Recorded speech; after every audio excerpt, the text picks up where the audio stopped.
around a little longer, Aunt Dorothy. Jeffrey's dying to meet you. I'm dying for him to meet you.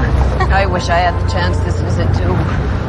Why don't you bring him with you next time you come to Vermont? I know he'd love it. But I don't want to be a hassle. Oh, it's no hassle. When I was still teaching, I used to have my students up for the weekend all the time. I actually miss the company something. Aunt Dorothy? What? That man.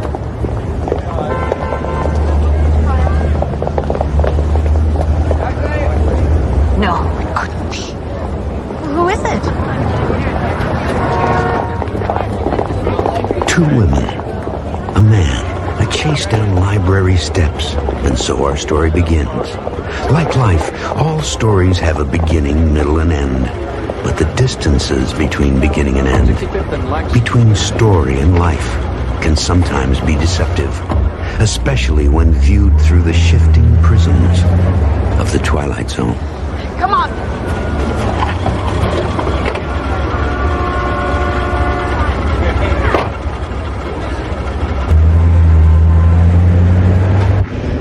Who is that man?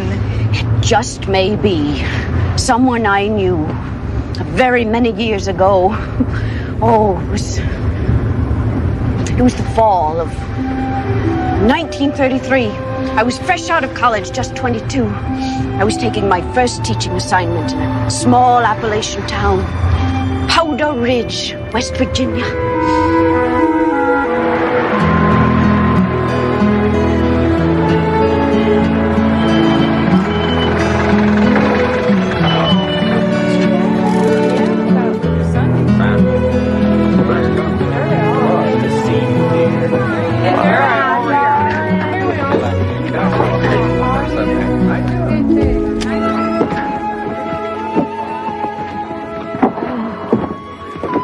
Go, ma'am. Oh, thank you. You should put all your shoes in the one bag. Oh, not shoes, books.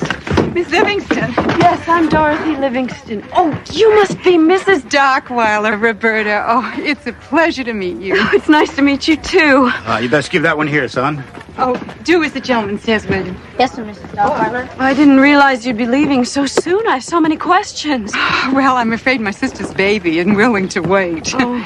Now, don't worry. There is nothing that you need to know that isn't in the notes I left you on my desk. Well, Let's get on board now, man. Oh, now, don't worry. These 3 months are going to fly by, and by the time I get back, you're going to wish I would have stayed away forever. Oh, something else not covered in my notes, something important. There's a boy, a primary grader. His name is Micah Frost. Now, he's going to want to be able to use the school library very often. You must never deny him access to the library. Never. You understand?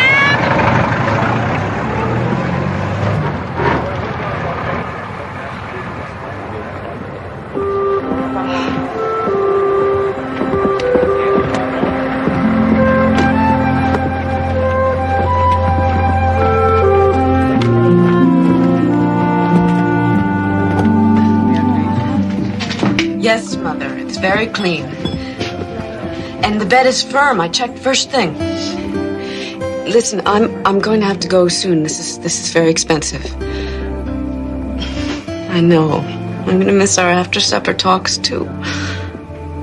I'll call you up first thing next Sunday and let you know how everything went, okay? I will. I love you, too. Very much. Very much. Good night, Mother.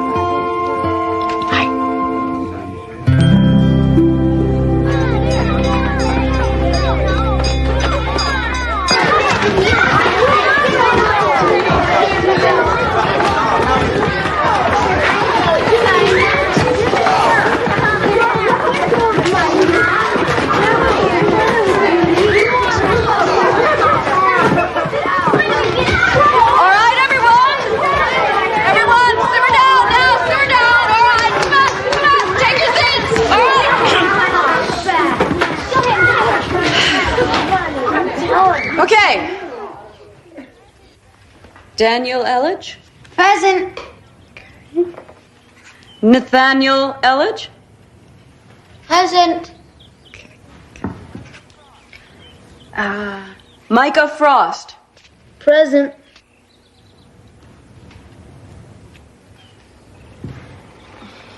Okay. Jennifer Hayes?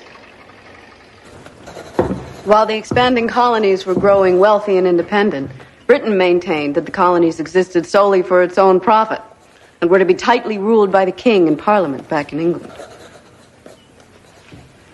Up until 1763, however, control over the colonies was fairly lax. But after France was defeated in the French and Indian Wars, Britain decided to restore control and tax the colonies to help pay for the war. In addition to numerous new taxes imposed on the colonists, a standing army was to be sent to America, to be quartered at colonial expense, and settlement beyond your own Appalachian Mountains was forbidden. Micah Frost.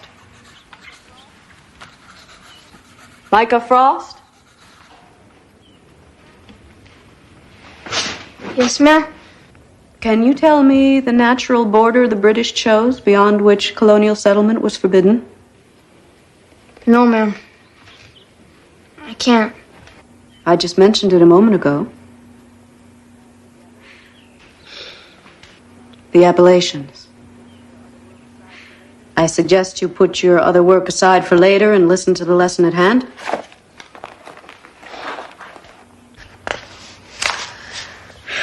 In 1765,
Micah. Micah. Time to go home.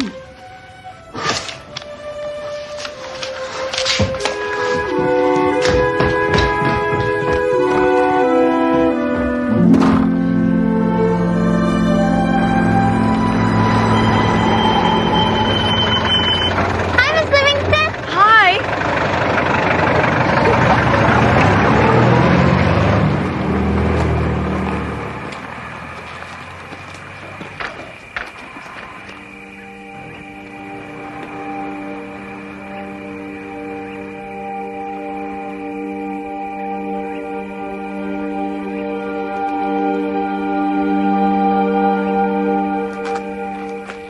So in order to add the two fractions, we must first determine the common denominator. Who'd like to try that for us?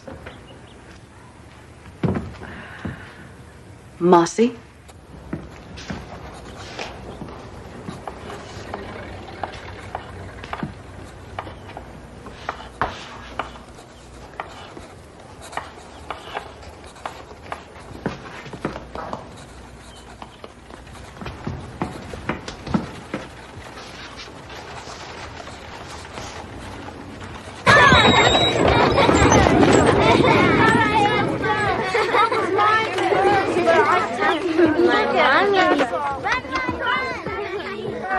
Look at this.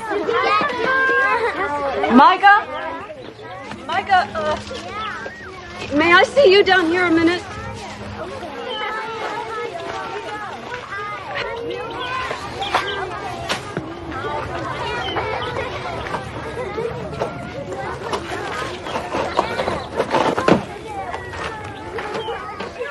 Micah, I've been going over the school records, and as far as I can tell, Mrs. Dockweiler hasn't had a conference with your parents in quite some time. I was wondering if you could shed some light on that. My parents died in an accident in our truck more than a year ago. I'm sorry. Who's taking care of you? It's just me and my grandfather now. I see. Well, would you ask your grandfather if he could stop by the schoolhouse some afternoon soon? I'd like to talk to him. No, he couldn't. He's got too much to do. I see. Please tell him then that I'll stop by and see him sometime soon. You can't do that. Micah. Just write a note. That's what Mrs. Dockweiler does. I promise he'll read it. Well, I'm afraid that won't do in this case. You can't see him. You can't.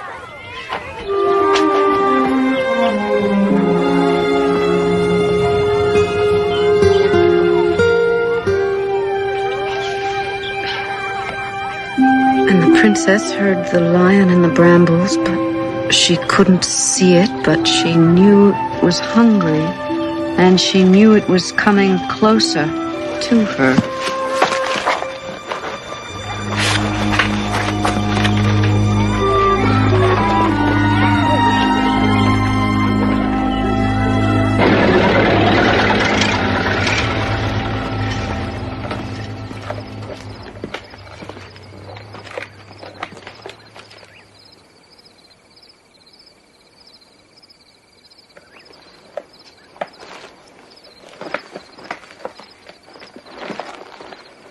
And as the sun disappeared behind the mountains, the forest grew very dark. And the princess heard the lions in the brambles, but she couldn't see it. But she knew it was hungry, and she knew it was coming closer to her. Good night, Granddad.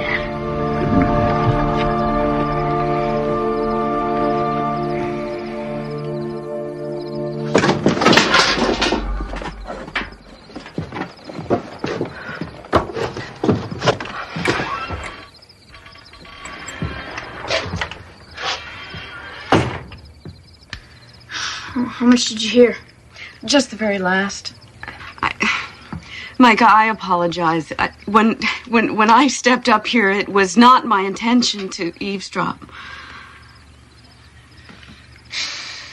Micah, why don't you tell me what's going on?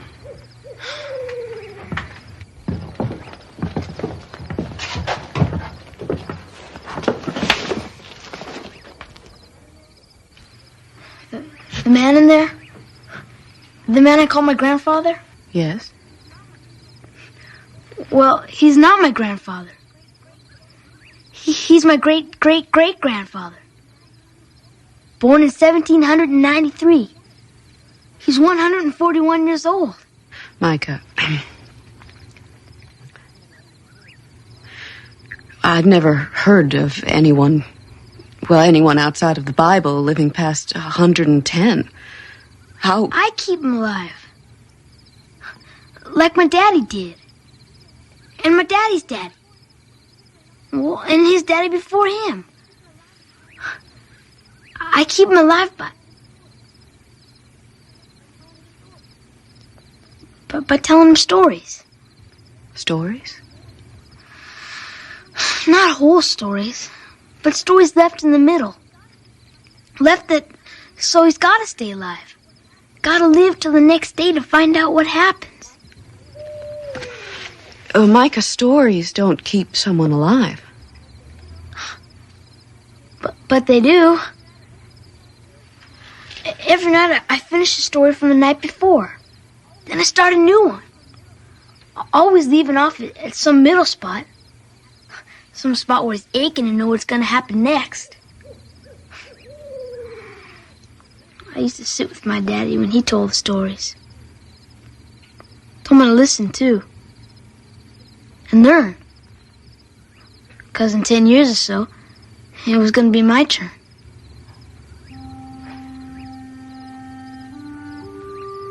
Then he and Mama died out on old Simpson Bridge.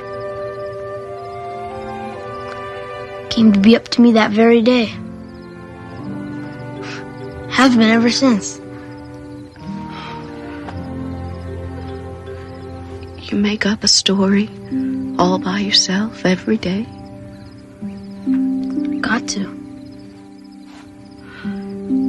Micah, even if it is your stories that keep him alive, everybody has their time here on Earth. Wouldn't it be wrong to keep such an old man alive in such a way? I remember lying in bed lots of nights, hearing my mama argue about that same thing, my daddy. But my daddy always said that as long as Granddad was clear-headed and comfortable, well, it was unthinkable for us, well, his family, not to do everything we could to keep him with us.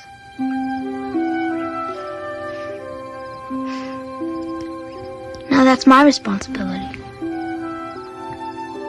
Like it was my daddy's. I'm the man of the house now.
I want you to lay as still as you can, all right? All right? All right. All right, just lay as still as you can and we're going to get you help right away. All right, now, Russell, I want you to run into town and get the doctor. Tell him I sent you and that it's an emergency. It's all right. You just stay quiet. Just stay quiet. Ow! Let me go! I gotta go home! Looks like a compound break. May set easy and it may not. I'm going to suggest that he stay the night with my wife and me, just so I can keep an eye on him. Will you be sure to let his folks know? Yes, of course, Doctor. Good. Livingston, please! Thank you, Doctor. It's going to be all right. It's going to be all right.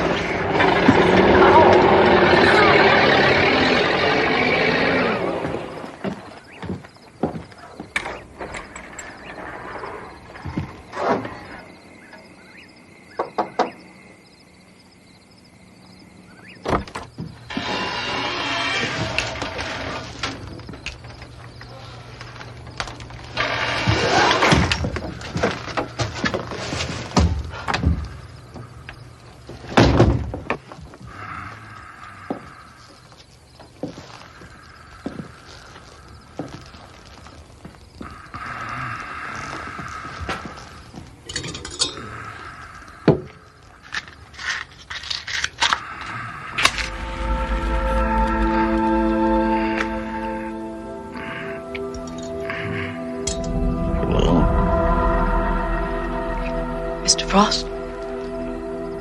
Huh? I'm Dorothy Livingston. I'm Micah's teacher. Oh, yes. He's mentioned you several times in the last few days. I've come because there's been an accident at school. Micah? He's all right. He broke an arm in a fall from a tree. Apparently it's nothing serious. He's with the doctor now. That boy's quite a climber. He's a real Frost. I never met a male Frost yet who wasn't most comfortable perched way up higher than anybody else. Did the doctor say what time the boy was likely to be home? He won't be coming home tonight, Mr. Frost.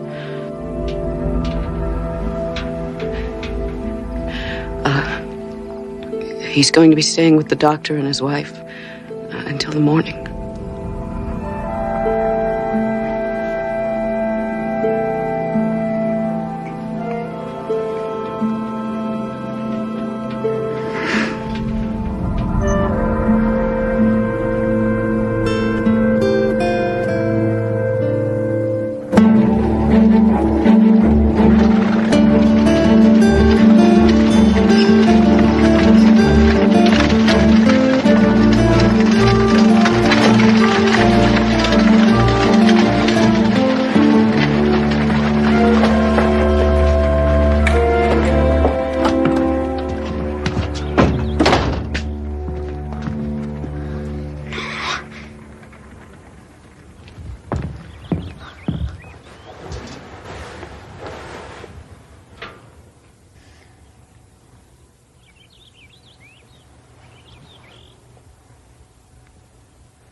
You're still alive. You didn't need the stories. You didn't need the stories. Micah.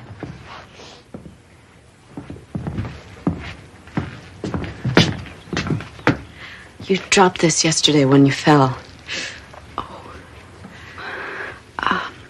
I finished the story that you'd begun last night, and I began another one. It's all in there. But I didn't think that you believed... I'm still not convinced that it's the stories that keep your great-great-great-grandfather alive. But I thought just in case...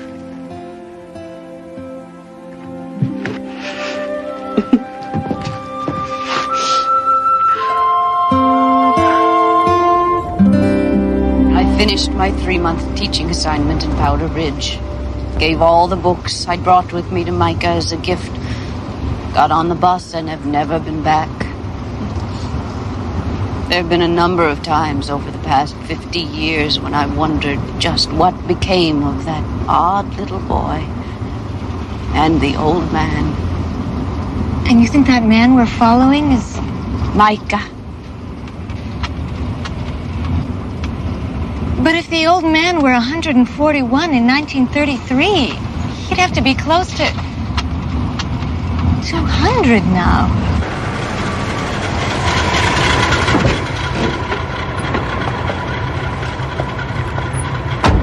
Keep it. Thanks.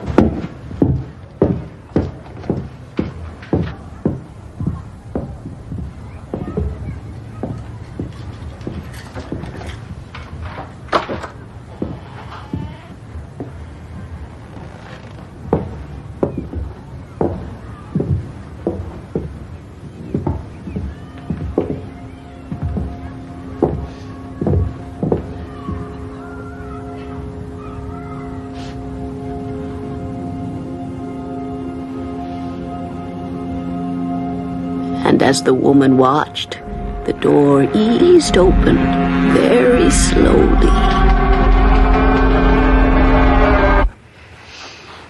Is the old man there? Is he 200 years old? I can't say, Mother. Not until tomorrow.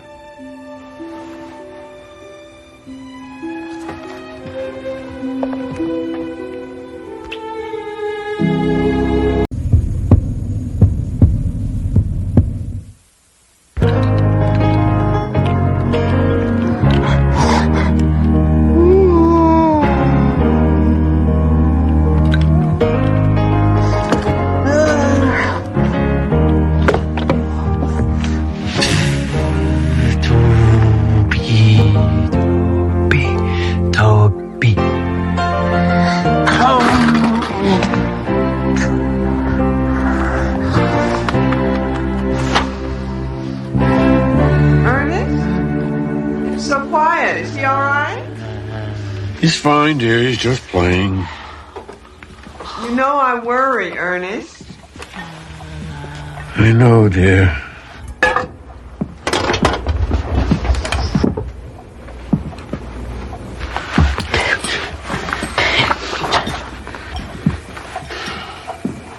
Bring. Dinner's ready. Toby? Toby, are you hungry? Donuts, Mama. Donuts. No, son. You had donuts yesterday. Come on, Toby. Come on. You like chicken.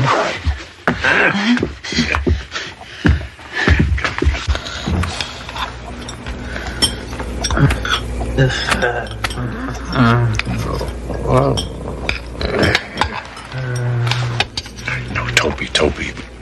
Come on. Donuts. Now, you eat the dinner your mama cooked. Maybe for dessert. If you eat your dinner. Toby, chew your food.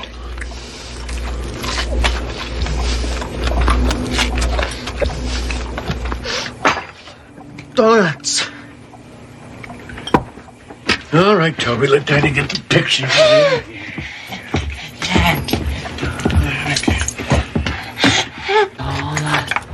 Donuts. Bring. He didn't look at the picture. Mary, he did it without looking at the picture. He's never done it. Yes, he has. It's only donuts, Ernest. You know how much he loves them. Mama, donut. Chew. Toby, shh. Hurts, Mama. I know. All right, Toby, it's all right now, Toby. Oh, shh. Mama's going to take your temperature. Now. Hurts, Mama. I was afraid of this. It's those donuts. Two. He only had two. Mary, if he doesn't need to see the picture anymore, he could have had another dozen donuts after we put him to bed. Or anything else for that matter. You know he will eat anything he can fit in his mouth. He's burning up. Call that nice Dr. Keller. He'll come. I know he will. He doesn't make house calls anymore, Mary. No one makes house calls anymore. Oh, he'll have to. Tell him it's an emergency. And he'll tell me that's what emergency rooms are for. We've been through this before, Mary. Tell him. Just tell him. Tell him what?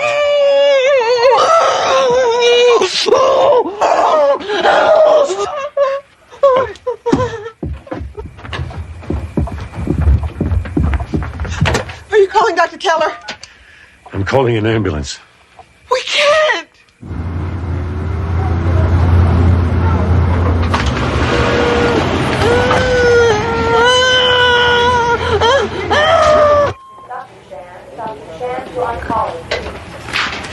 Is he all right? Toby, is he all right? What's wrong with him? It's food poisoning. We pumped his stomach. I'm sure he'll be fine, but I like to keep him overnight for observation. Overnight? Is that necessary? Our boy is very uncomfortable away from home. Well, don't worry. We'll take good care of him. The children's ward has color television, lots of comic books, games. No. If he must stay, he will stay, but he must have a private room. My wife and I will stay with him. There'll be no television, no comic books. Very well. I'll make the arrangements for the room.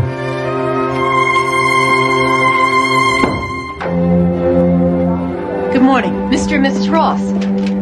I'm Miss Kemp. And this must be Toby. Toby. I'm Miss Kemp, Toby. Hello, Miss Kemp. Toby seems, well, just fine this morning, so we'd like to take him home. Oh, I'm sure the doctor will be discharging him shortly. In the meantime, I'd like to have a little chat with you. Chat? I think we would just prefer to take our son home as soon as possible. Yes, of course, I understand that. But I do have a few questions. You see, I'm with Children and Family Services, Mr. Ross. With regards to your son's schooling, for instance, we have no record of any. Toby's retarded. He doesn't understand. School, he's a very special boy. He's very excitable. Well, of course, I wasn't talking about an ordinary curriculum. You do know, don't you, that even the most severely retarded children can be educable. There's special classes for boys and girls like Toby. We do appreciate your concern, Miss Kemp, but we prefer to take care of our son ourselves. He's very suggestible. He's a sweet boy, but he doesn't understand. But we've made such great strides in treating children like Toby, special children. Come by now, we can teach them to be almost completely... Why? No, Toby, no! Pictures, give! No pictures, no! No! It's all right, I've read it. If he likes the pictures, let him have it. Here, Toby, do you want it? Pictures, Mama!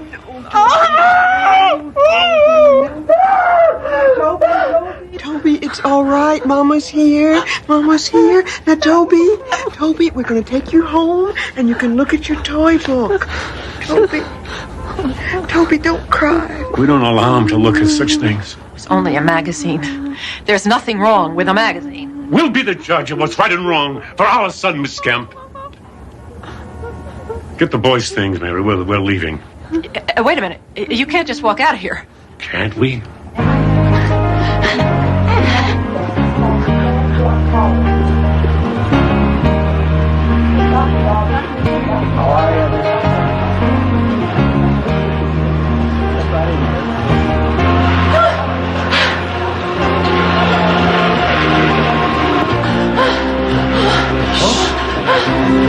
I feel sorry for the kid.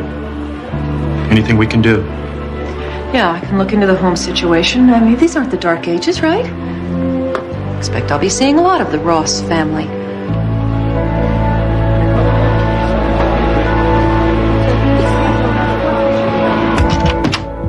Toby, it's all right. Now we're home. Now everything's going to be fine now we're home. Now, here you go play. Be a good boy. Ernest, what are we going to do? He saw it. I know he did. He was staring at it all the way down the block. What if he brings it? Mary, he's home. He has his toy book. He will forget.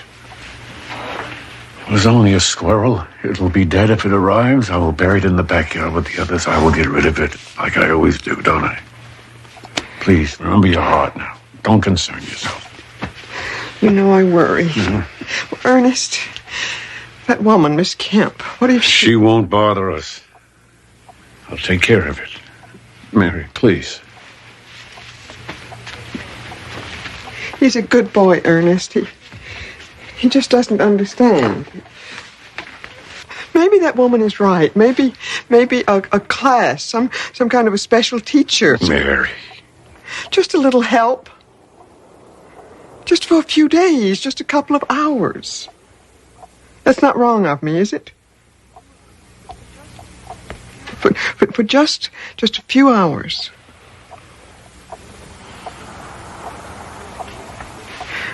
Maybe we could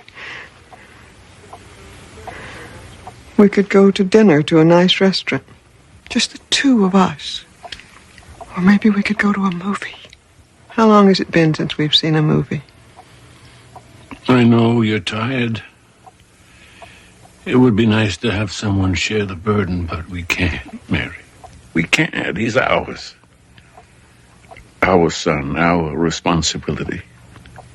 If we leave him alone for just a few hours, there's no telling what sort of things he might see. Or what he might bring.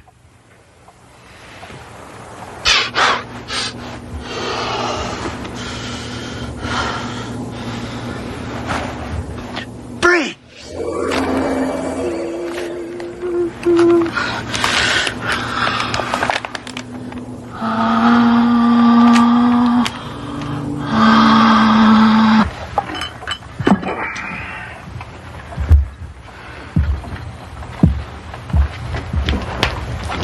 Mary,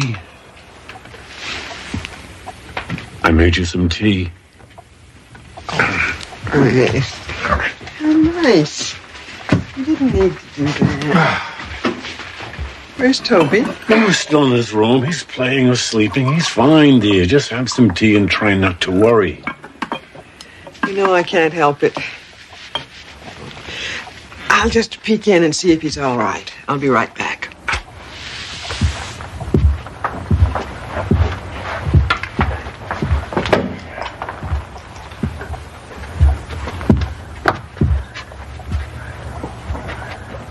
Toby? Toby?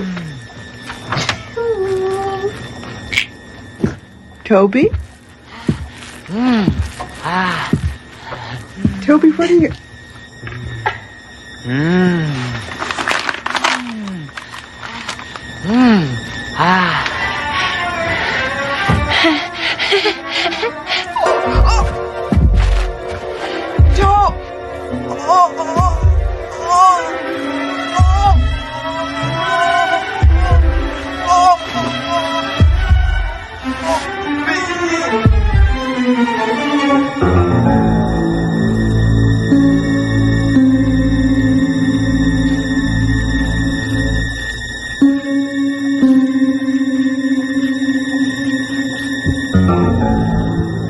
Mary?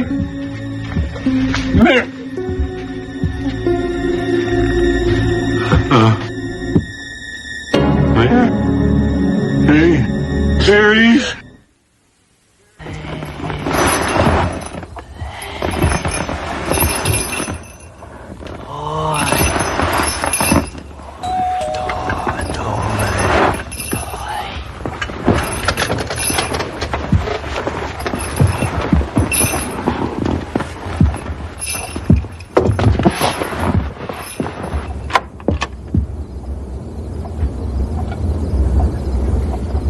I hope I'm not disturbing you, Mr. Ross.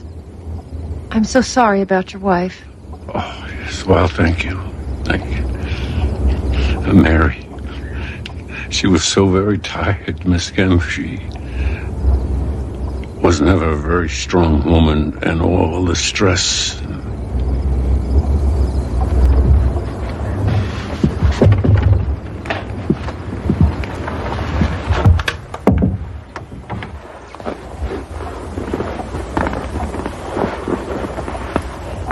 Hello, Toby. Toby. You've come about Toby, of course. I don't mean to intrude on your grief, Mr. Ross. I really don't. But I do believe that you need my help now more than ever with your wife gone. So I've brought some literature you may want to take a look at. You want to put him in an institution? Pictures! Pictures!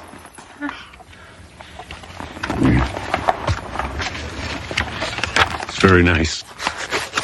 I won't send Toby away. Now, if you're done, I'm very tired. I'm not done, Mr. Ross. I've done some investigating since the last time we spoke. I've talked to your neighbors and to your former employer and your wife's family. And frankly, Mr. Ross, unless you're willing to listen to reason, I believe I have grounds to remove Toby from your custody. I see. Your treatment of the boy is appalling. It's almost medieval. According to your neighbors, he's a virtual prisoner here. You never take him outside, not even for walks. You've boarded up the windows of this house. You don't allow him to play with other children. You don't take him to the park or the playground or even the zoo. According to your wife's sister, you don't even allow him the meager solace of a television set. No, we don't. It's all right, Toby. It's all right. She won't hurt you. She won't hurt you. No, I think you've hurt him enough already yourself. Sit down, Miss Kemp. Don't say another word. Just sit down. You want to take Toby from me? Then maybe it's time you knew something about him.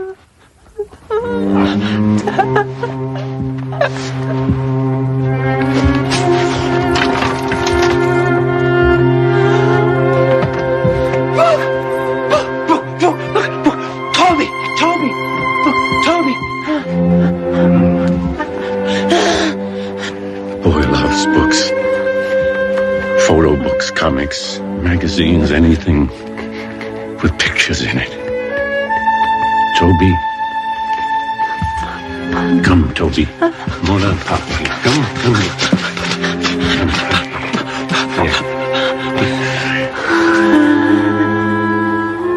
Bring for Papa. Bring it here. Bring. Bring. No. Sharp. There are a lot of sharp things in this world, Miss Kemp. A lot of dangerous things.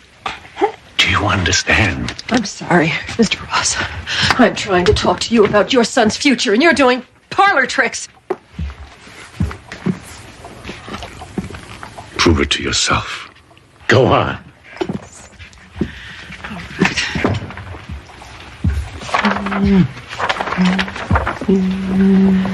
All right, Toby.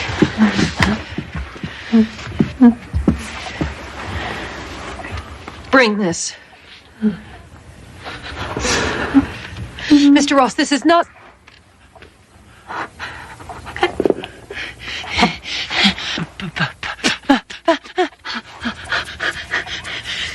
Bring!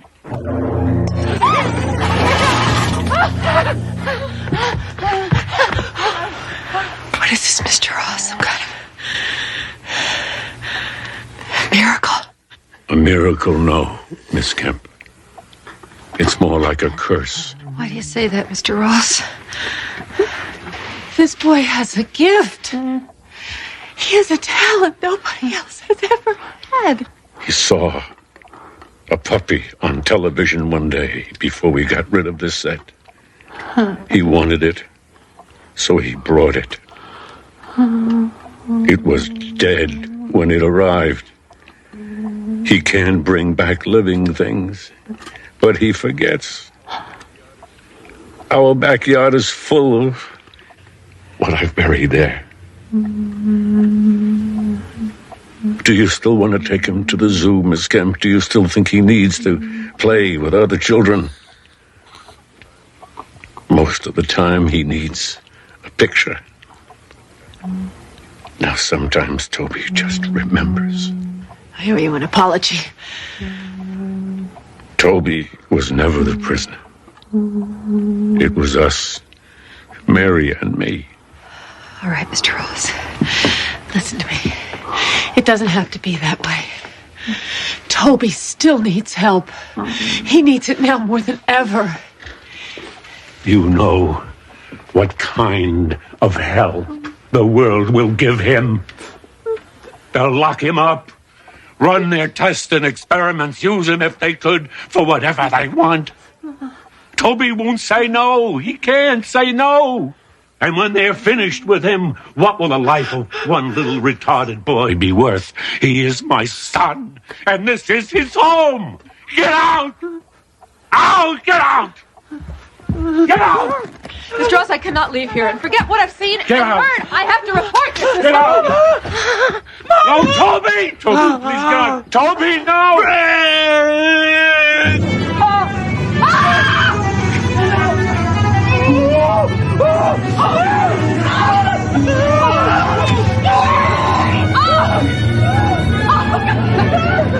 Oh, Toby, no! Toby! Oh, look! Look, that's not Mama.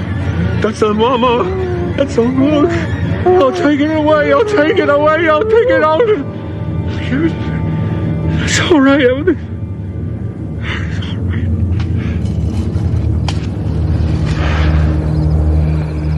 I'm sorry. Mary, the picture, he doesn't understand. It was my fault. I never should have.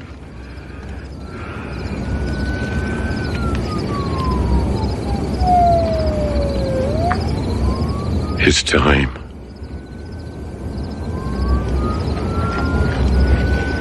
It's time.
You've always been such a good boy. Yeah.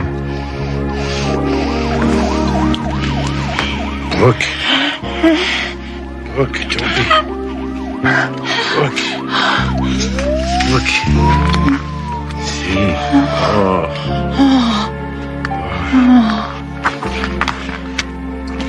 Oh. Isn't that pretty? Yeah. All the colors is like a sunset, all red and yellow and orange. Isn't that pretty?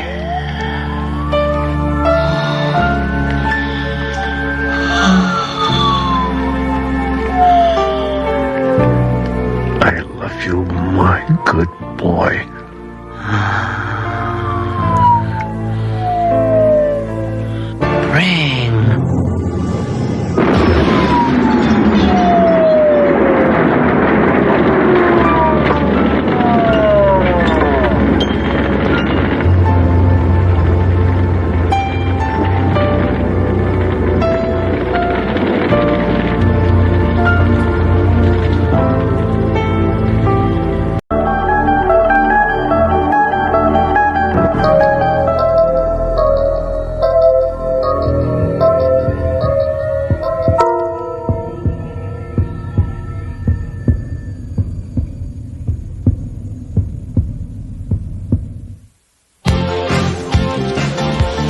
Come on, Dina, you don't gotta go home right now, you know?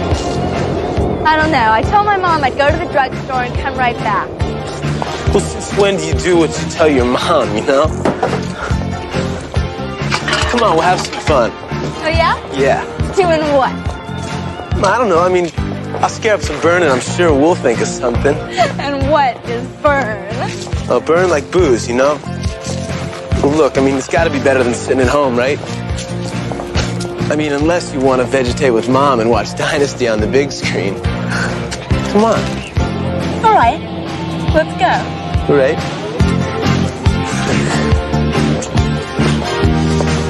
Freeze, slime! Real fast. I want you to take all your money out of your pockets and put it on the ground. Then, I want you to take your underwear off and put it on your head.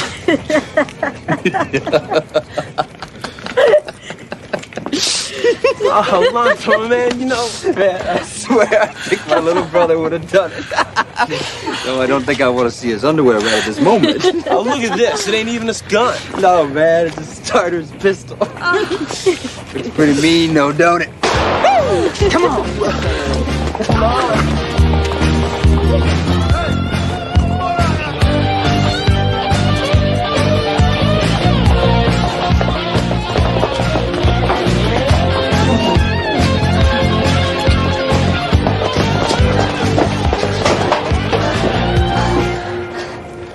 Greg, I want to go home. Oh, no, not yet, man. Something I want to show you. Come on, walk me home. Oh, come on, it's only a couple blocks from here, man. I promise you. After we check it out, we'll all walk you home. Okay?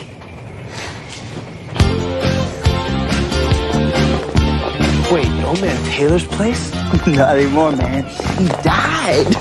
I saw him carting out this afternoon. Come on. He died?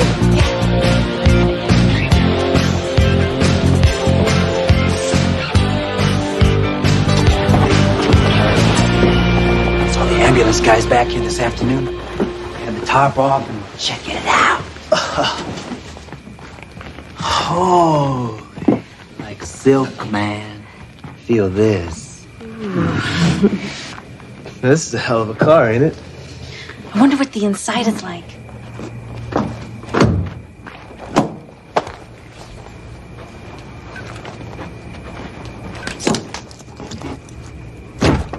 All right.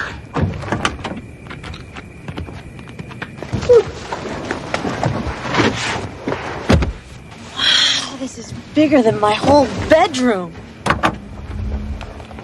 Oh, wow. Man, how do you keep this thing so cherry? Who wants a ride? Yeah, I do. Hey, look, Alonzo. Come on, man. Pop the hood. It'll be okay. Yeah, come on.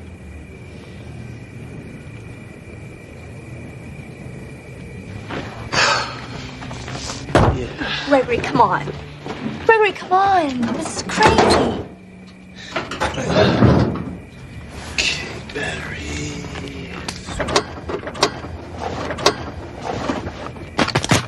Yeah, battery's good.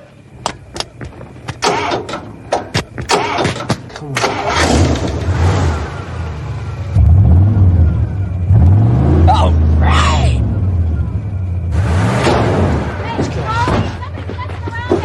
Hey, Greg. What? Come on, let's go.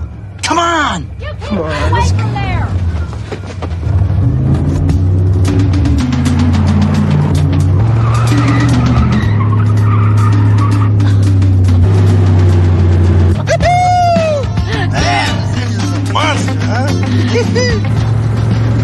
Lonzo!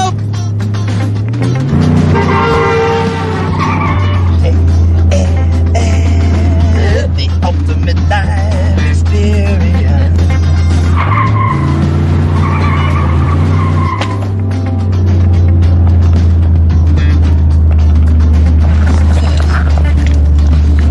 Check it out. Oh, Charlie Taylor must have been some crazy guy, huh?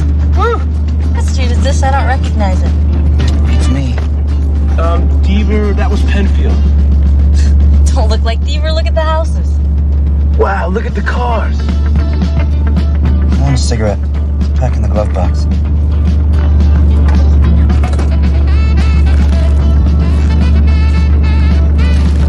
Wait a minute.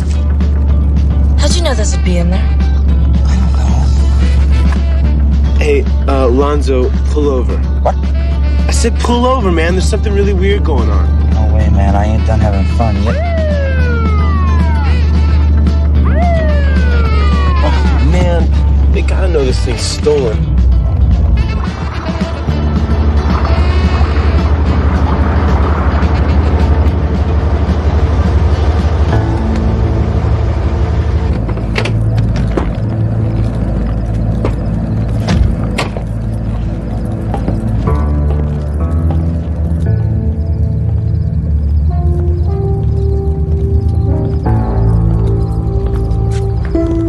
I see your license and registration. What's the problem, officer? Chadway's 5 and Dime was held up tonight. Well, we ain't been anywhere near as Chadway's tonight. What's Chadway's? Well, it was a store, but I mean, they tore it down years ago. Okay, kid. Get out of the car very slowly. Lonzo!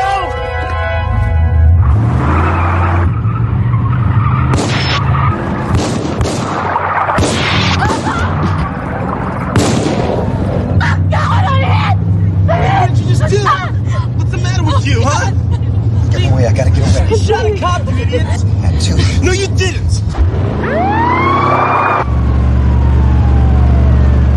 I'm bleeding so bad. I'm gonna die. We gotta do something. Man, Alonzo, turn around. We gotta get her to a hospital. Crazy ain't going back. We gotta do something. She's bleeding really bad. She's gonna die if we don't stop. Lonzo, it hurts. Oh, jeez.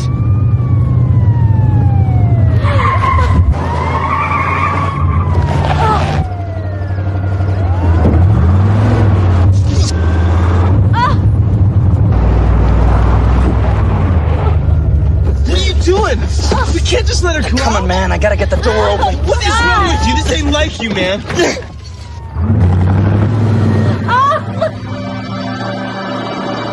She's not there, man. Where did she go?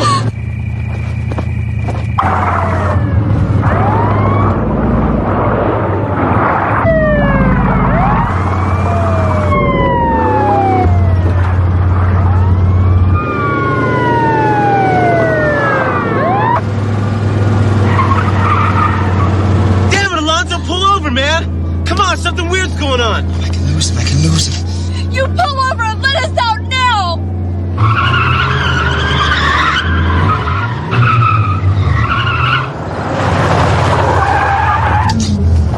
Why don't you get out? Come on. Hey, why don't you give it up, huh? Oh, man, I can make it out of this. Hey, we don't know what this is. Greg, come on. Get out!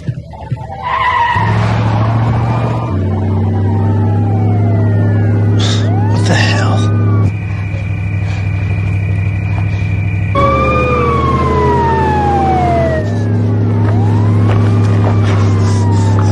Please, man, come on, give it up, huh?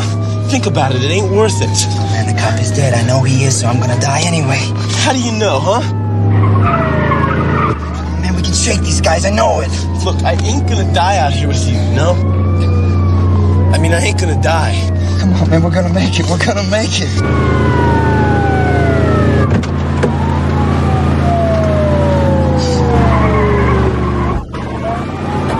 All right, that means there's one more kid in there. Everybody, yeah, to the doors.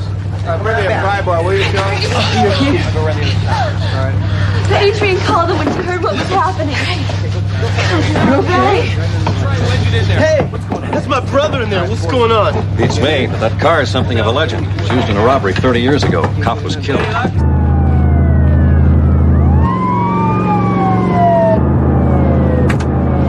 got it! Hey, you got it! Hey, out of the way, kid! Keep it open! Hang on to me, I'm going in! Ready? Now!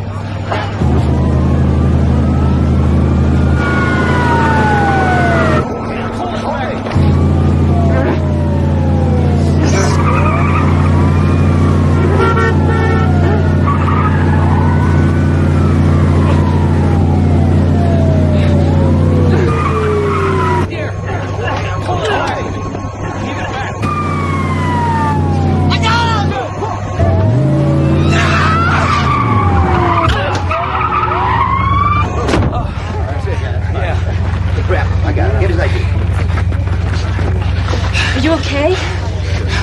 It's over. I killed the cop. I killed the cop with that gun, I swear. You didn't kill anybody with this gun, kid. Last time it was fired, you probably weren't even born.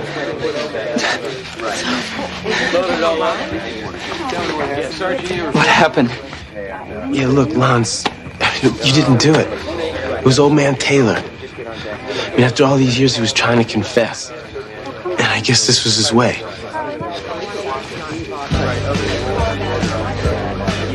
It's all right.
Smith, circa 1916, disciple of a young writer named Jack London. Tanner Smith, now consigned to what is affectionately known by the Bowery Boys as the Ref. A grim sojourn into solitude, despair, pain, and sooner than he knows, a curious corner in the Twilight Zone.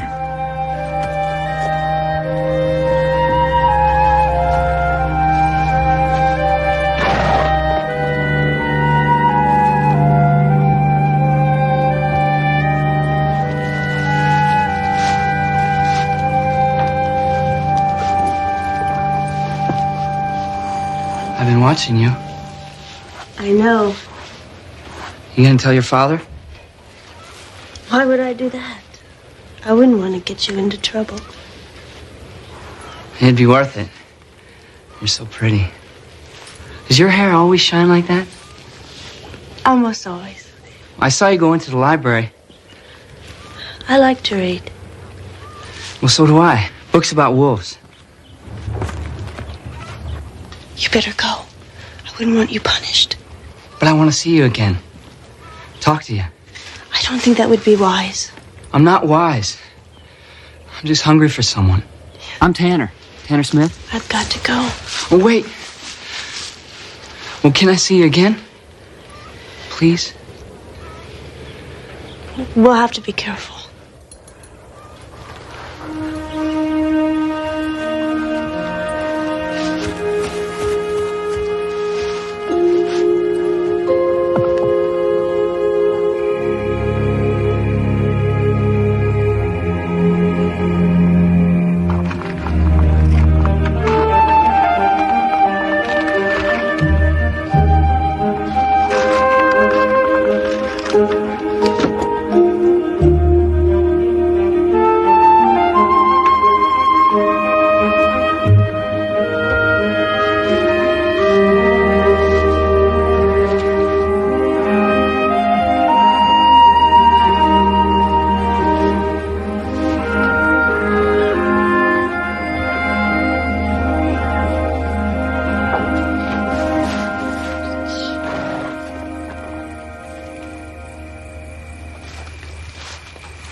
I dream about you.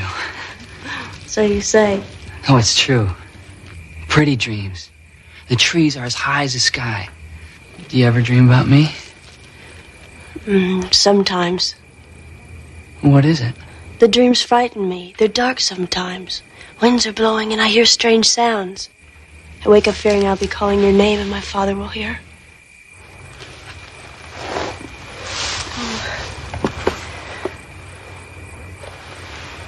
I have another book for you, Tanner. Another Jack London. I know how you like stories about wolves. Oh, a wolf mates for life, Amy. Did you know that? For all his life, he'll never know another. I have something for you, too.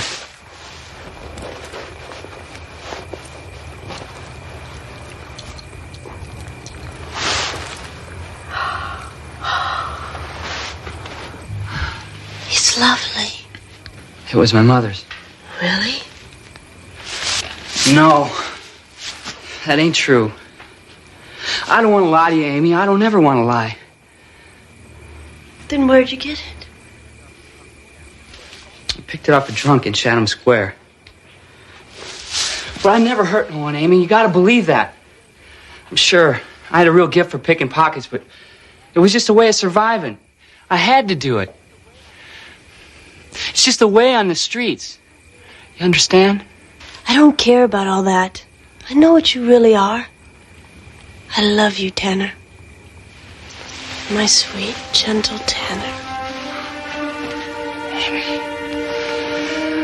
Dear Amy.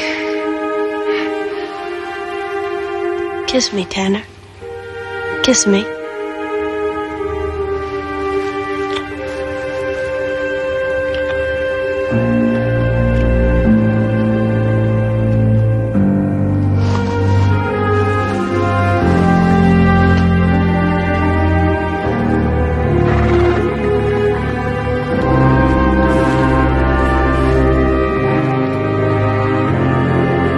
Thus saith the Lord, I will deal with thee even as thou hast done.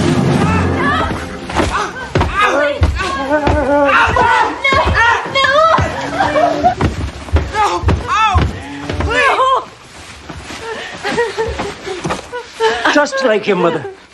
In the hay at dusk with any filthy scamp that winks an eye.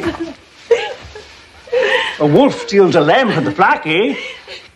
Well, my young sir, to me belongeth vengeance and restitution.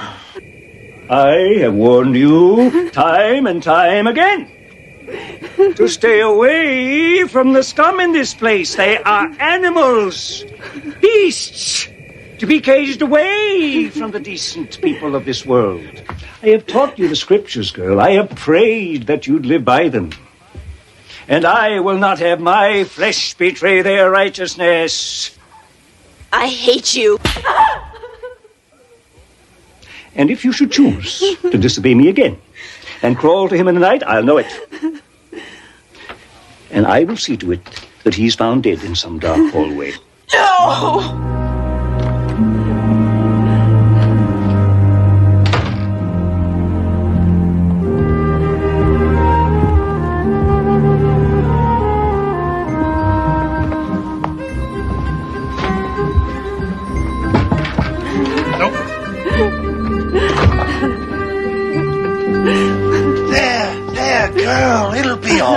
No, it won't be all right.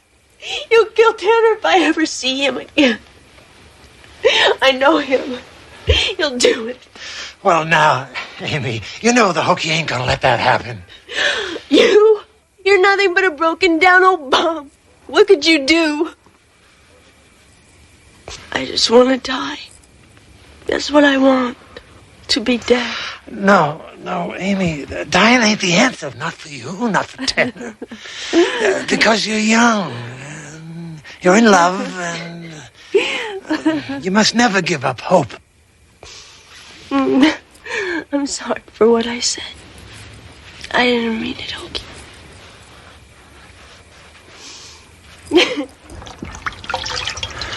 Oh.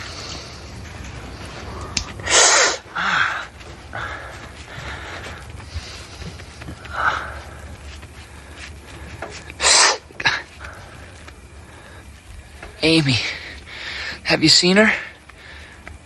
Her father didn't hurt her, did he? Not her spirit, boy. She's a bright arrow. She has the power to soar above her father's deviltry. Oh. You know where she might be? She spends her evenings in the library, poring over the books like she's searching for something. I gotta see her. No, Tanner, you can't. Her father told her he'd have you done in if she saw you again. I don't care. No, Tanner, you mustn't. I gotta see her. Oh, Tanner, no.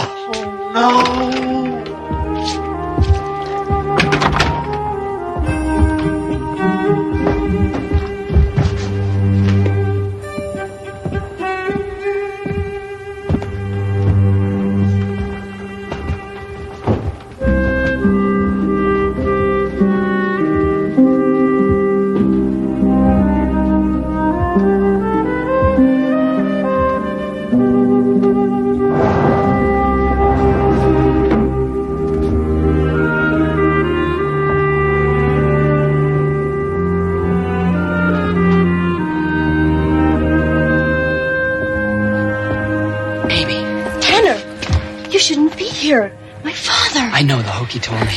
But I had to see you. I had to. I've missed you so much. Amy, we've got to find a way out of here. I've thought of everything. There just isn't any way. Except... Except what? Come with me. It's probably the oldest book in the world. But what is it? What's it got to do with us getting out of here? Just listen to me, Tanner. I'm listening, but I don't get it. But I just don't understand, Amy. You believe in the human soul, don't you? Well, I guess I do. Tanner, this book is all about releasing the soul to renew its existence into another time and place. Look, you see these lines? Yes, I see them, but what does it have to do with us? I don't know if it's really true. But the book says by concentrating on the lines, you'll soon be able to see a door. And if you persevere, you'll be able to open that door and pass right through it. Pass right through it? But to where, Amy? Where? A better world, Tanner. A free world.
Amy.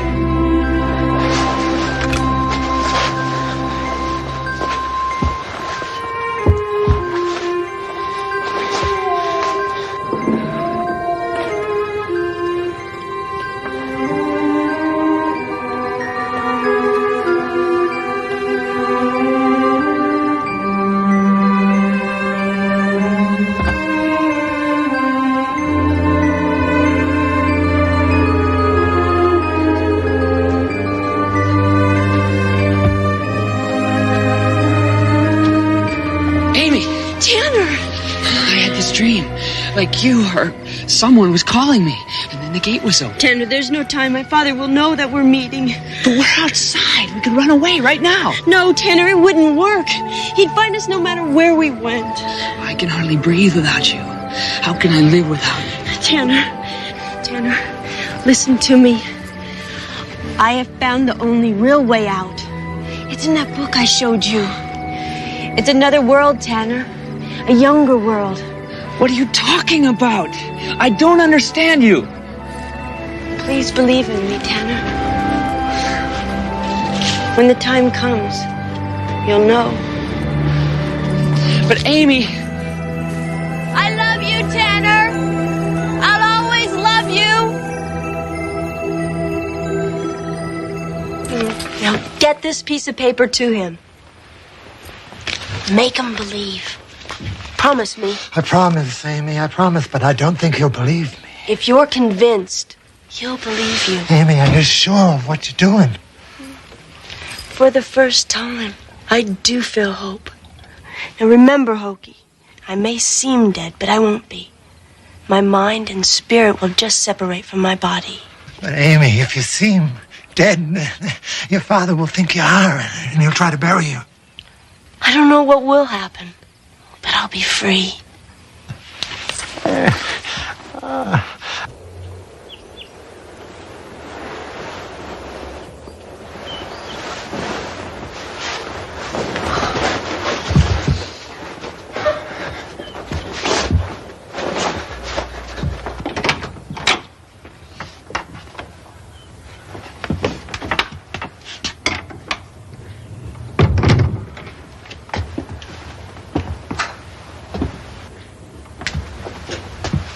Amy. Amy, wake up.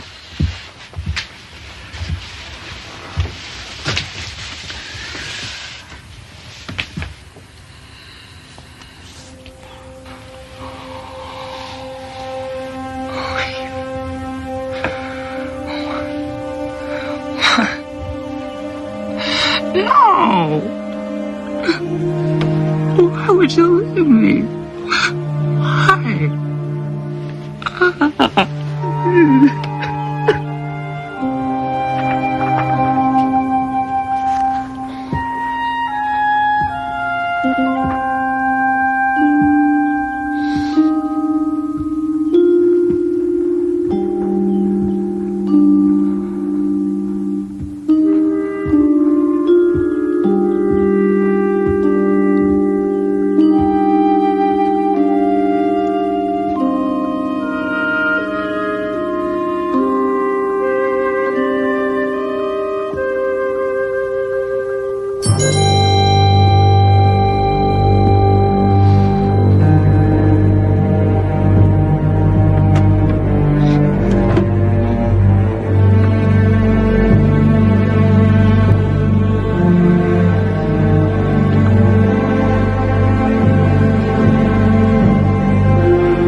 She killed herself because of you!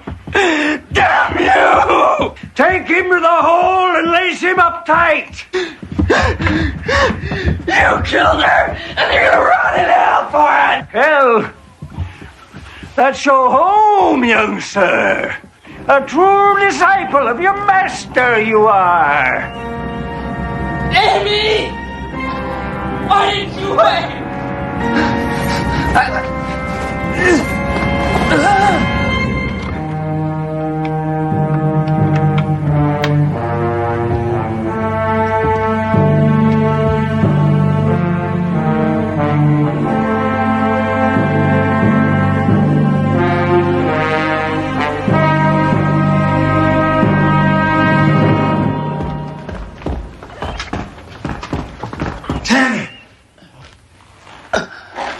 Hokey?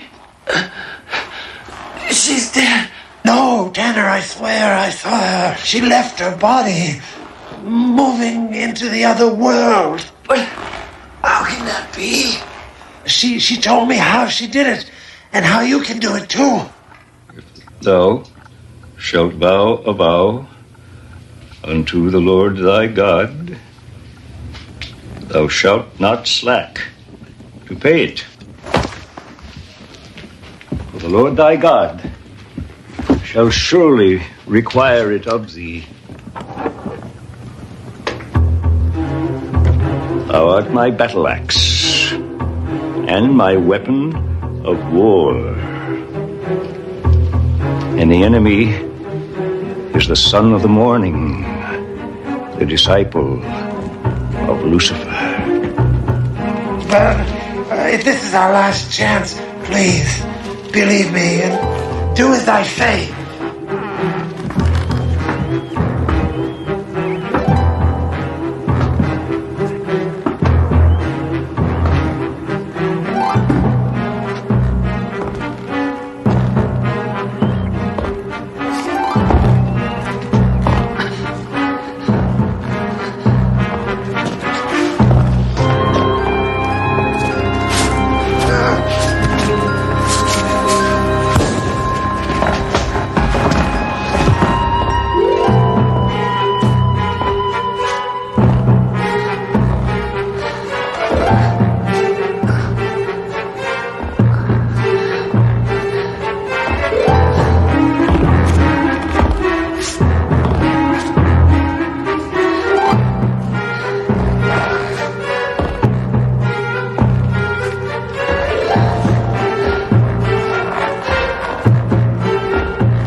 They're together, running free, in a place where no one can hurt them again.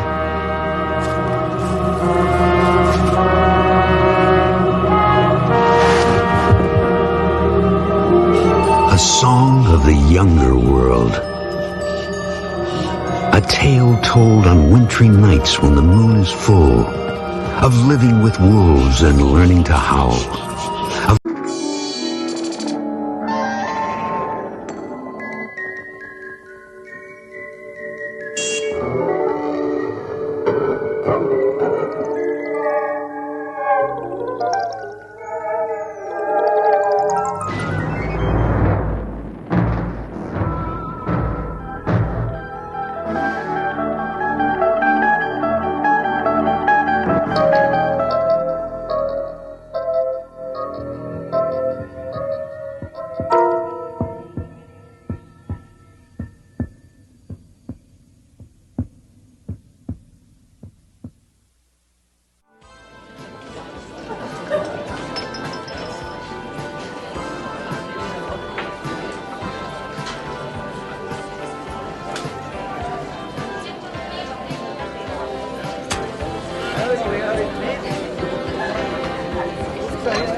Keep them.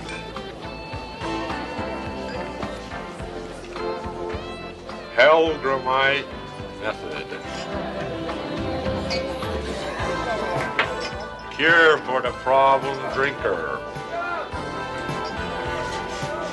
Hey, can I buy you a drink?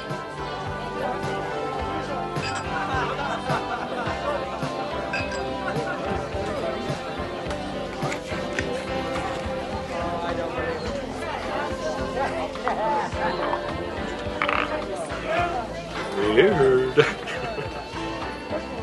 Another one, Jamie. Your pizza's getting cold.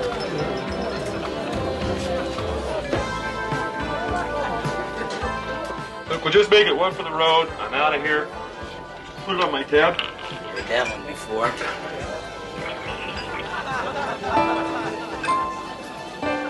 Miley Judson, an everyman who has strayed from the path, slipped and fallen many times. A man who seeks solace from his problems at the bottom of a glass. A good man at war with himself, slowly drowning in alcohol, swallow by swallow, pulled down by the insidious undertow of an endless ocean of booze, helpless to stop doing the one thing he does better than anything else: drink. Hey, rise and shine.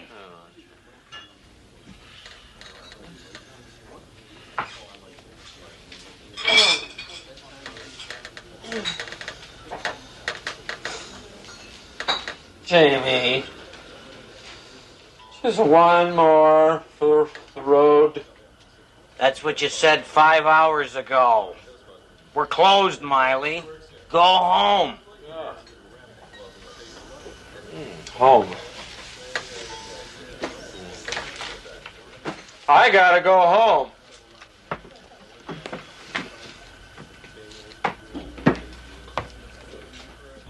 Ready? I'm home and it's pizza time. Whew, God. God.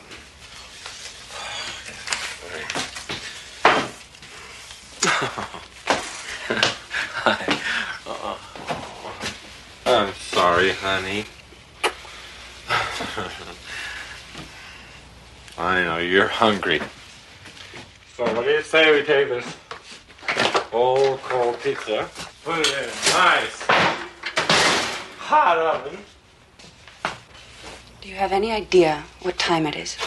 Are you sick again, Daddy? Come here. You hit the trail, kiddo. You got school tomorrow.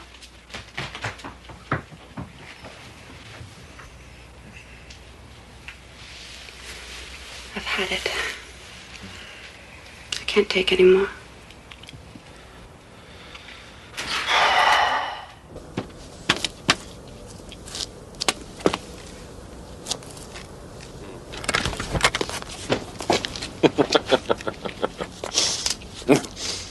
Dr.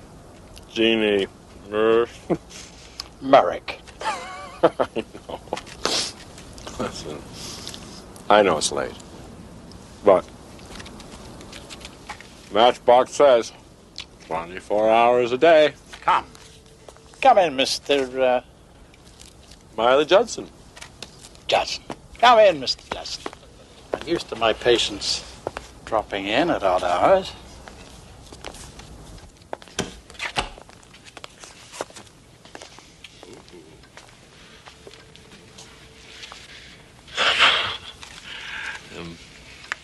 The advertisement mentions a cure. Yes. The Helgramite method.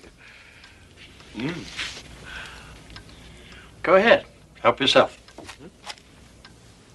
You want one? No, thank you. Now, I'll need some information. Information? What kind of information? Just tell me a little bit about yourself. Well, first of all, I'm tired of talking about all the friends I've lost. Tired about talking about all the blackouts. Tired of the hangovers. Look, I know I got a problem. I'm an alcoholic. I guess the bottom line is, what can you do about it? Have you tried to quit? Oh, 1,000 times. Tried everything. Shrinks. Aversion therapy. Nothing lasts more than 2 or 3 months. Because I love this stuff. I hate this stuff. I understand. And I can help. I've yet to encounter a case that's beyond my help. The Helgramite method is unique. Well, what are you going to do? It's the first step in your treatment. Pretty. Ooh, let's see.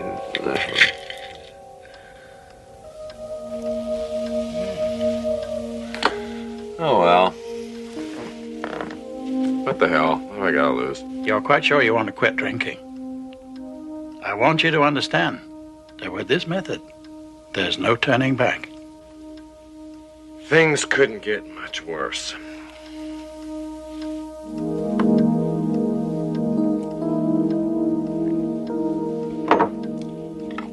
That's all there is to it for now. Call me in a couple of days. Well, that's all there is to it. There's no lecture. Next visit. You don't want to hear any speeches tonight. Go home. Get some sleep. What do I owe you? The initial consultation is free. We'll discuss payment later if you decide to continue. Oh, hell, I'll give it a shot. I'm certain you will, Mr. Judson. Oh, how about one for the road? No, just kidding.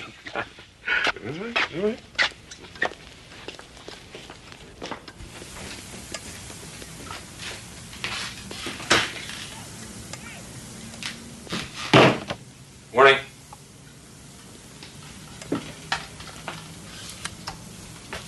Really tied one on last night, sorry. Is that the best you can do?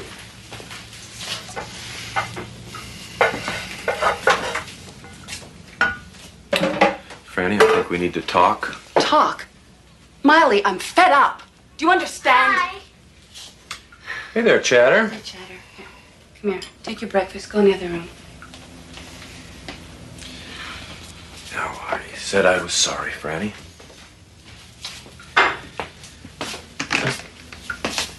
We'll talk tonight. Things will change. I promise. You'll see.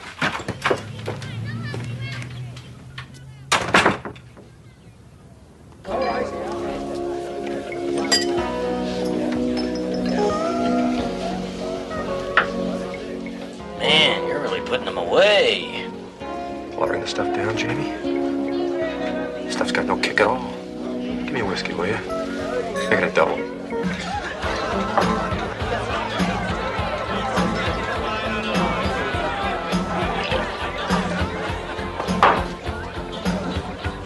I never saw anybody drink that much and stay conscious. I don't feel a thing. This is nuts.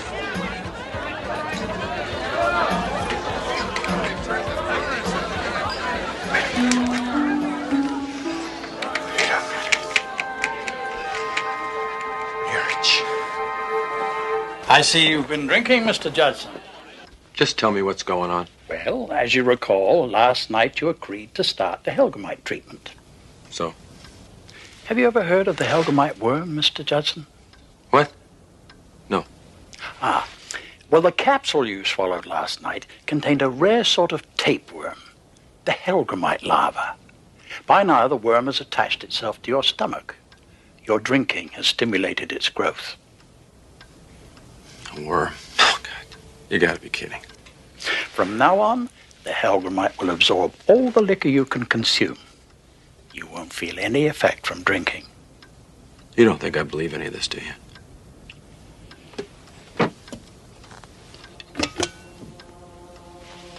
Seeing is believing.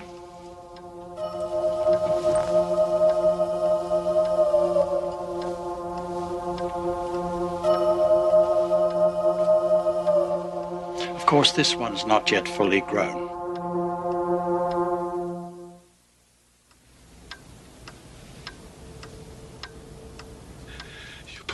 those things in me. The pleasure of alcohol is over for you.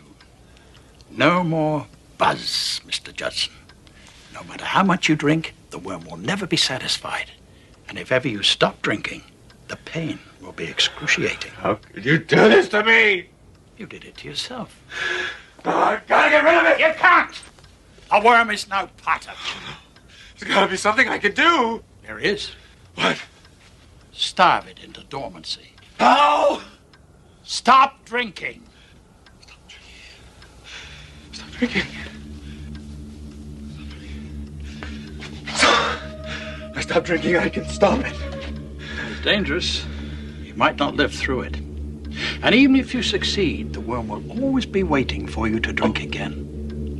Every time the Helgramite is wakened from his dormant state, it comes back stronger. Eventually, strong enough to kill you. I think the Helgramite is getting thirsty, Mr. Judson. Would you care for a drink to ease the pain? Or have you got the guts to stop?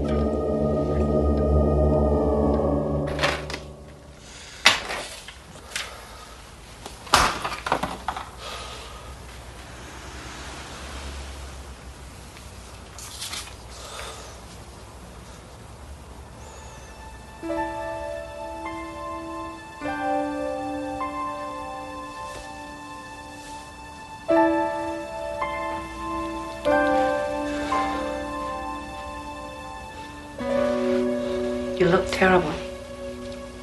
I want you to take Chad.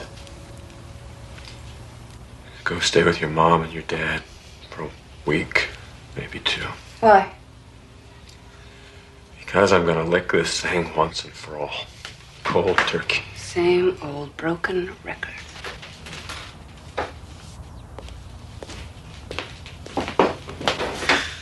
I know you don't believe me, but this time is different. Franny, give me one last chance. Miley. Please, I can do it. What makes you think that this time is going to be any different? It has to be.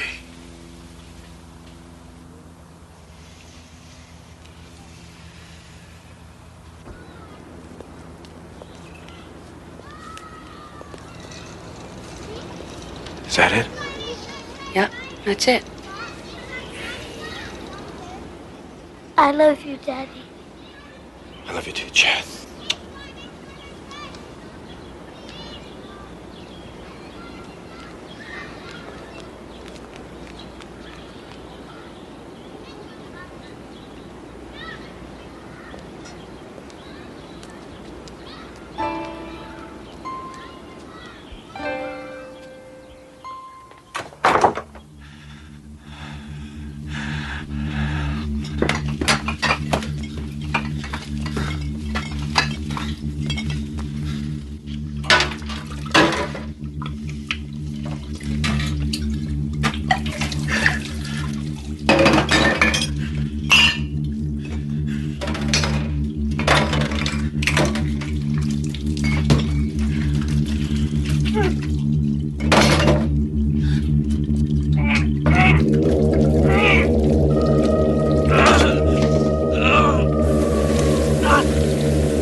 Hello? Hello? Miley? Miley, is that you?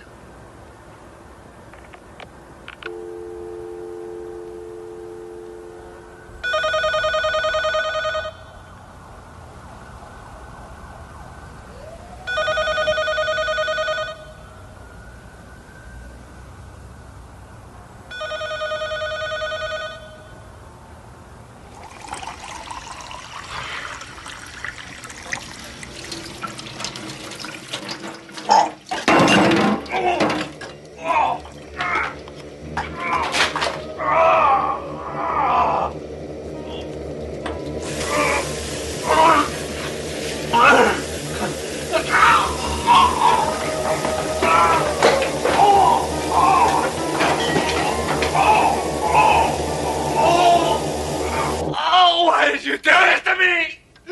Oh, God, what gives you the right? Oh, a right? What gave me the right? The pain you're feeling is nothing compared to what I went through when I lost my family.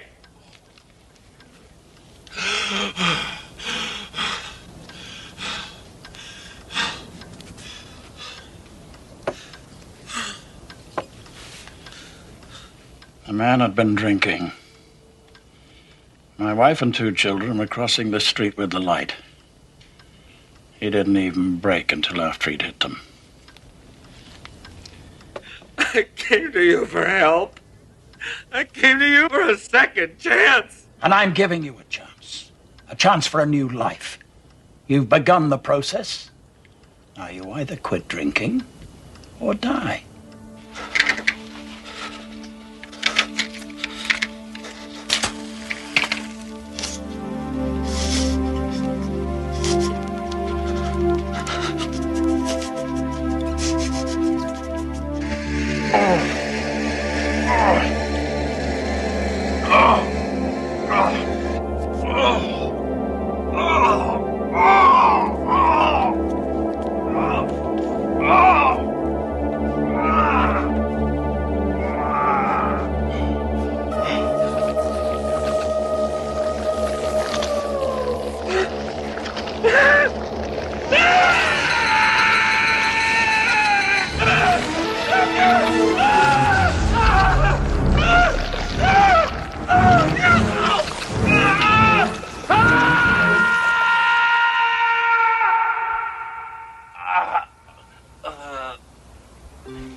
Are you sick again, Daddy?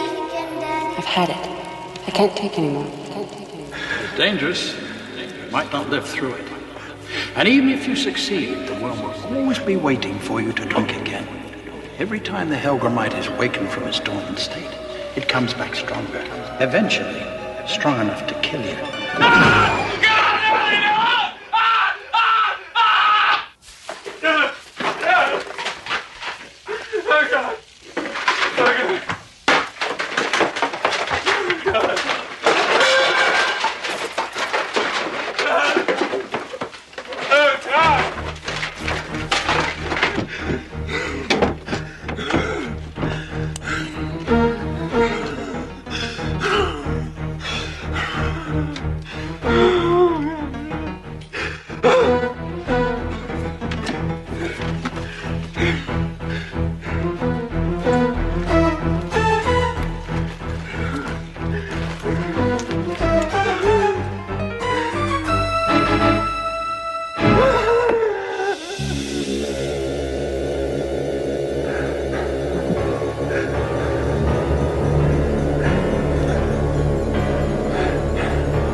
Thanks. Keep them. Might need them. Miley, where you been keeping yourself? You on the wagon again? Saw to square my tab. Thanks. How about a drink? It's on the house. Gotta run. See you around. Miley Judson happened upon the simple discovery that there is no surefire cure, no quick fix, no shortcut to either sobriety or peace of mind. Some people achieve it through an individual act of will. Others find strength in numbers. What Miley Judson needed was a little something extra, something that could only be found in the Twilight Zone.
I'll need complete quiet, please. Lights, a crowd, the proper atmosphere, and the common coin of desperate belief. Commodities necessary to the life and times of Leonard Randall, who may or may not be someone else as well.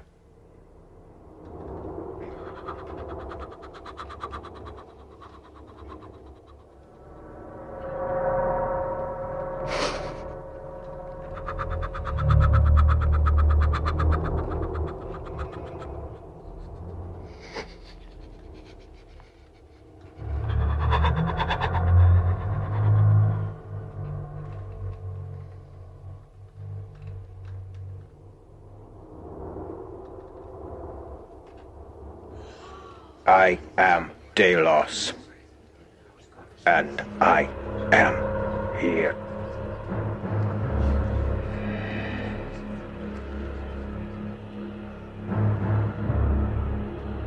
"10,000 years ago was I born, and 9,500 years ago did I die.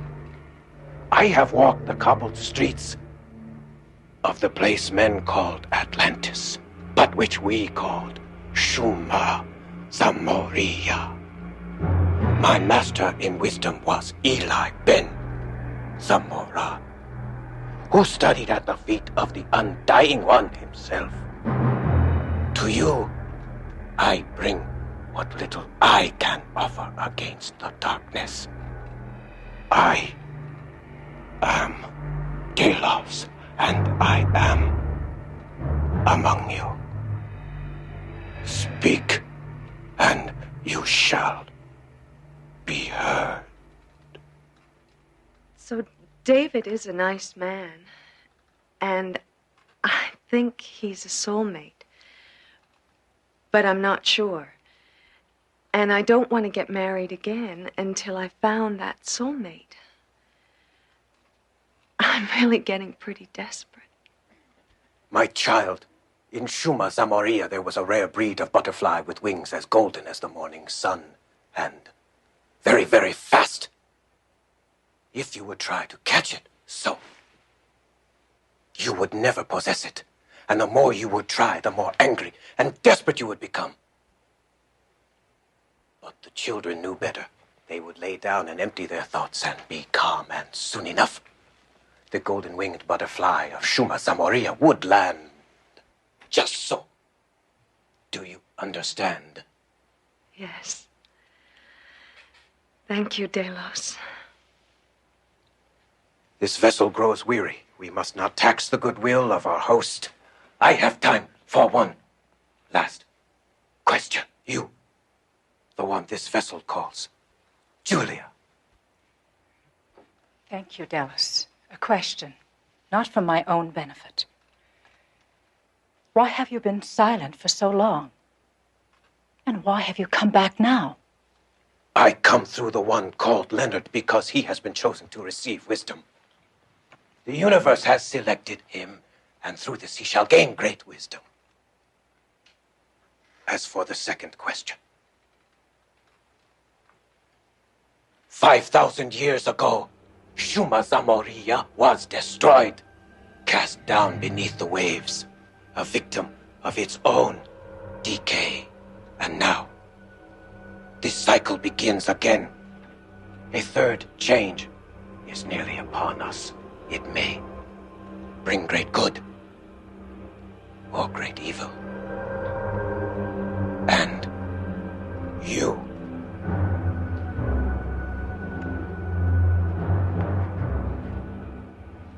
all of you, will tilt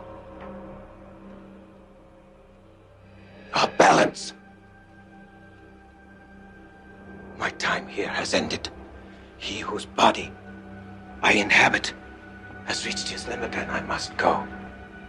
Remember all I have said here today, and seek the light within each of you. I am Delos, and I wish you well.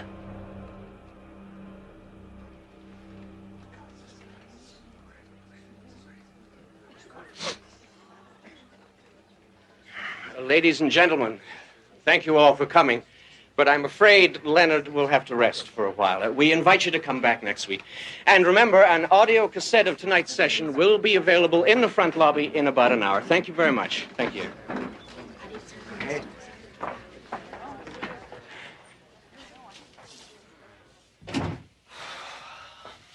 They're gone. Leonard? Leonard. Hey, the Clippers are actually winning. Can you believe it? It's about time. Here, I want you to sign here and here, okay? How was the take? The usual. Up from yesterday, which was up from the day before. Numbers?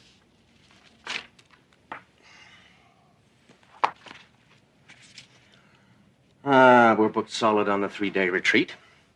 Crystals, tapes, and amulets are up 5%. Book sales are up by 10, but holding. We got the printer standing by for another run after the TV show.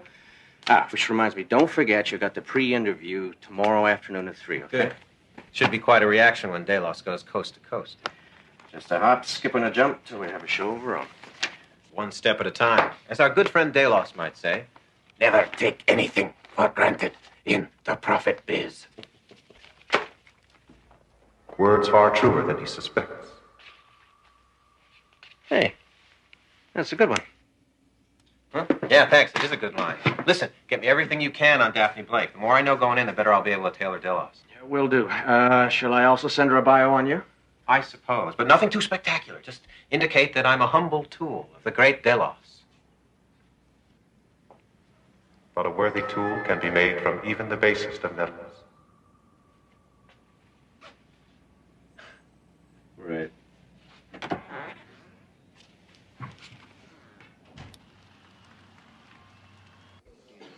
So you understand, gentlemen, this is just a formality. Miss Blake Lake's first-time guest to come by, get a feel for the place. Let us know what you want to talk about. Right this way, please. Formality saves me the trouble of keeping notes. Is there anything in particular you'd like to mention when you're on the air?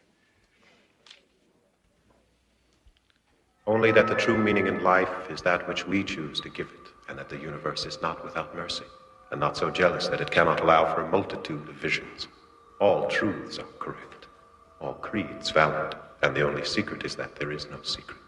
We're having a rally at the Pacific Arts Stadium on the 14th.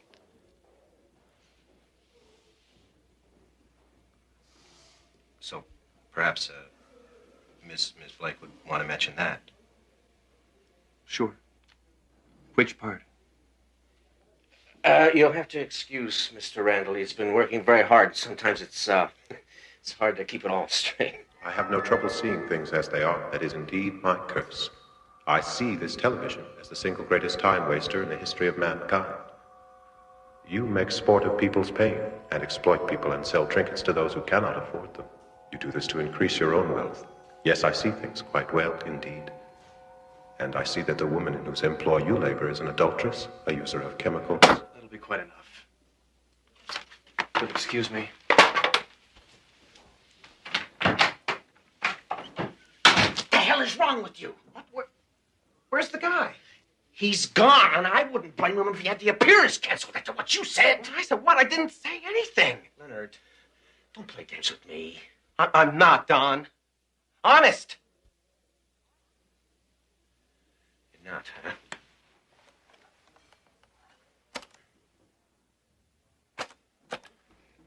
And I see that the woman in whose employ you labor is an adulteress, a user of chemicals. Who's that? It's you.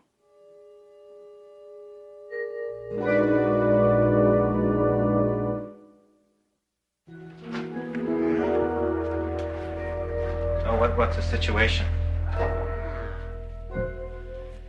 Okay, I talked to the producer at Daphne Blake's show. It took a lot of talking, Leonard, and a lot of favors called in, okay? We're still due to go on the air. Hey, that's good at least. Maybe.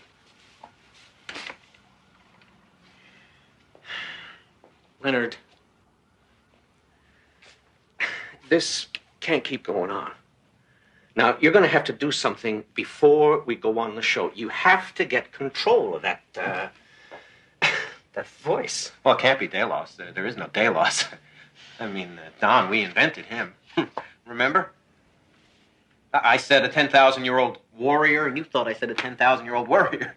Hell, I thought you'd never stop laughing. Yeah, only it's not funny anymore, Leonard. And the money and the good times, it all comes to a stop unless you can get this under control. Which is why I've made an appointment with someone for you. He's a specialist, and I think he can help. A psychiatrist?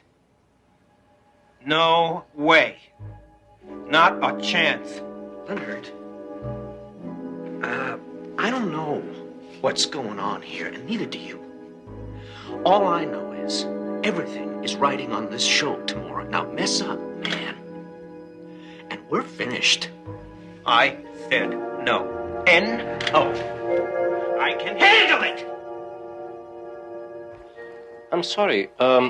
Look, can we backtrack a moment? I think there's something I'm not getting here.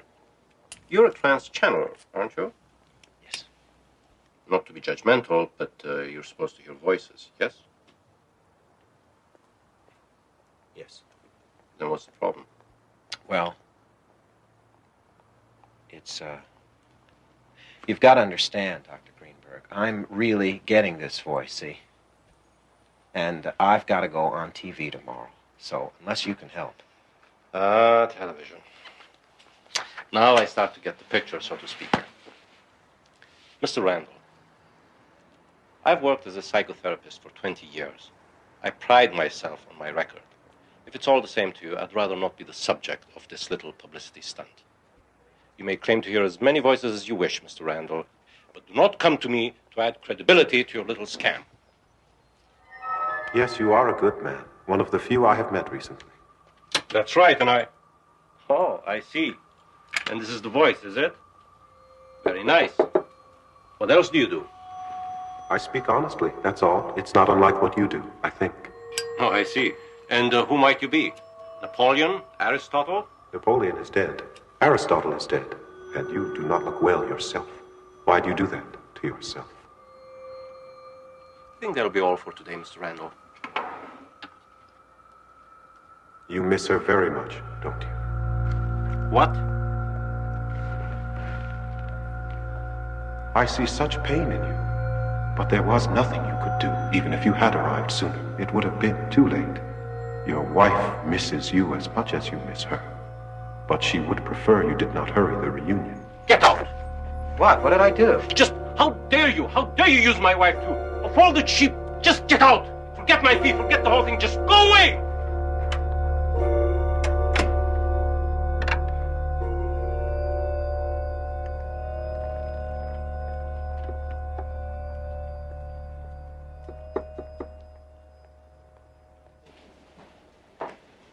Hey, how do I look? Never mind how you look. How do you feel? I think it'll be okay. I taped myself last night, and the voice, whatever. It didn't say a word all night. Maybe it's gone. Well, let's hope so. 3 minutes, Mr. Randall. Look, just keep telling yourself, get through this, make Thalos a star, and we are set up for life. All right? Come on, let's get out of here.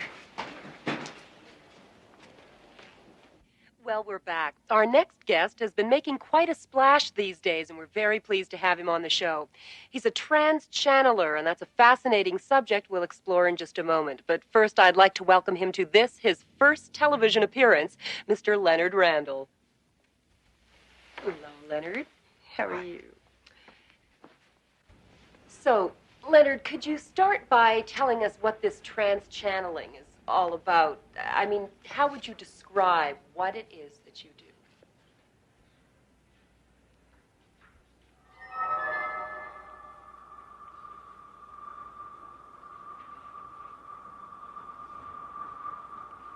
These are sad times, Miss Blake. All that is mysterious, all that is magic, has been leached away. People who do not see the magic in themselves seek it in someone else. They are so desperate for mystery, for something to believe in. They are willing to accept without question even the most outrageous propositions. Such as? Such as the man sitting in this chair. And for the honor of being treated like sheep, for the distinction of being treated like gullible children, they are willing to sacrifice. They would give it all for a scent of magic. Mr. Randall, do you suppose that we could speak with Delos? He's the 10,000-year-old warrior that you channel, isn't he? There is no Delos. There never was. Consider it an investment of innocence that turned a considerable profit. And now the game is over. The masquerade is ended. To the followers of Delos, I can only offer the sincere apologies of Leonard Randall. And one slightly used piece of wisdom. Do not seek enlightenment in the vain and self-indulgent proclamations of those who insist you must pay for your own soul. Do not seek it in this box or in the opinions of others. Seek it in the quiet turning of your own considered conscience. Thank you. Well, folks, you've heard it here first. We'll be back right after these messages.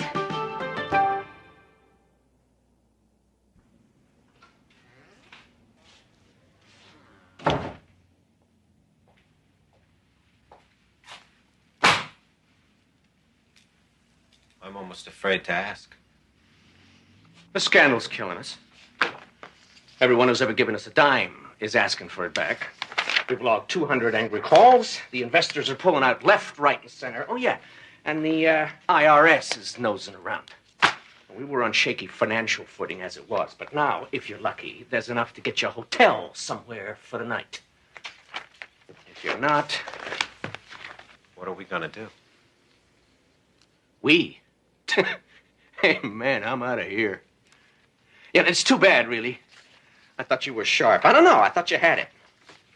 Anyway, I was wrong. I got a gig with a healer down in Panama. Folks say he's the best around. Probably make it big in a few years. With the right lieutenant.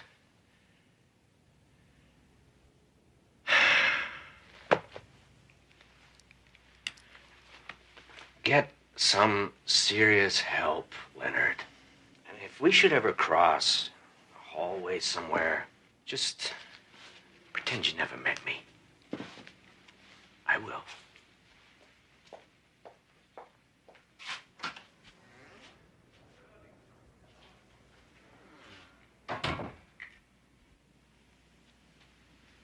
Well, Leonard, guess it's all over now. Quite to the contrary. It is only the beginning.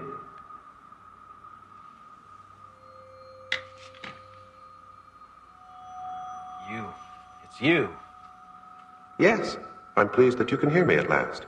There was so much in the way between us. That's why I had to get rid of it all, you see. You couldn't hear me.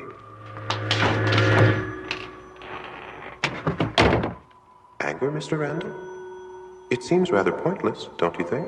Isn't that what you said? What Delos said? Submerge anger. Find the center. The hell are you? Come on out! I'll kill you, you bastard! Where are you? I'm here, Mr. Randall. With you. Why are you doing this to me? Why? Look over here, Mr. Randall.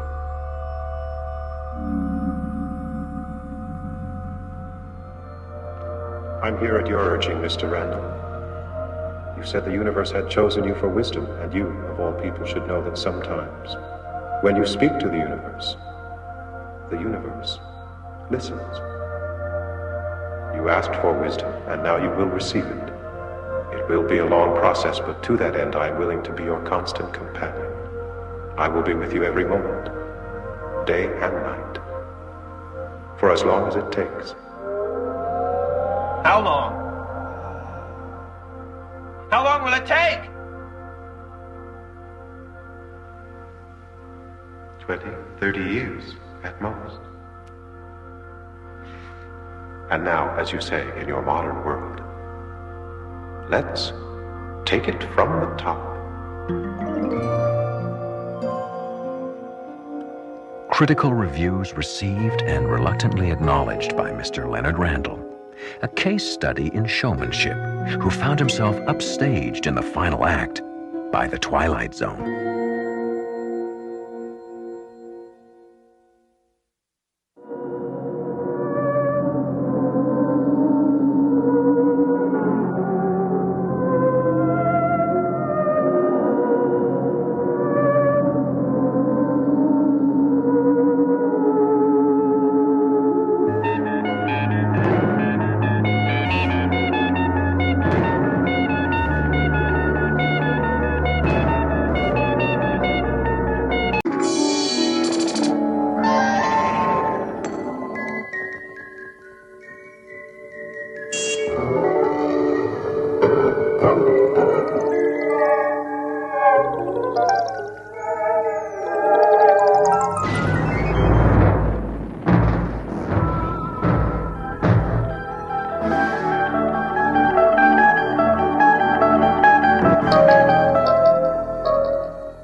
Not so very long ago, before computerized toys and cathode rayed characters did our speaking and thinking for us, one of a storyteller's most important tools was imagination. The imagination of an audience. That was how it used to be, once upon a time. Maybe a few more minutes. No. No, I don't think so. I'd have thought, on a day like today, usually this time of year they arrive in herds. Used to be. Oh, it's all right. It's easier to say goodbye when there's no one to say it to. Maybe if we'd publicized it more. I'm afraid that my little books don't have much to say to the video generation. But a good story never becomes obsolete. Maybe a good story, but not the storyteller. Oh, nonsense. Well, we'll miss you at any rate. When does your house go on the market? Next week. Oh, I suppose I should be looking forward to it. My sister tells me that Arizona is very good for aching joints. Mm. Is story hour over? No, you haven't missed a thing. Oh, good. I'm looking for Hallie Parker. I'm Hallie Parker. Oh, great. I'm Nancy Harris. It's very nice to meet you. It's nice to meet you. Now, what can I do for you? You are a bit older than my usual group. No, well, actually, I'm here to ask a favor. Would you sign this for me? For my son. He loves all of your books, but this one is his favorite. He's read it 1,000 times. I'd be happy to. Have a pen? Oh, sure. It's a surprise for him? Sort of. He can't come himself. He's not feeling very well. Oh, it's too bad. Say, how about I bring it to him myself? Oh, you don't have to do that. Oh, I'd be happy to. Are you sure? Write down your address and your phone number, and I can bring it this afternoon. Oh, he'd be thrilled. Thanks, Miss Parker. I can't tell you how much this means to me. To Brian.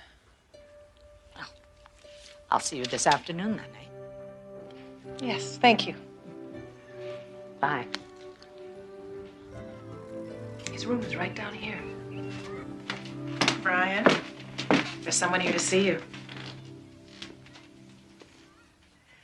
Well, so you're my #1 fan.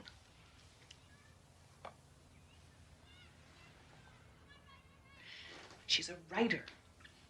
Do you know what she writes? Well, let me give you a hint. What's your favorite book? Creatures in the Closet?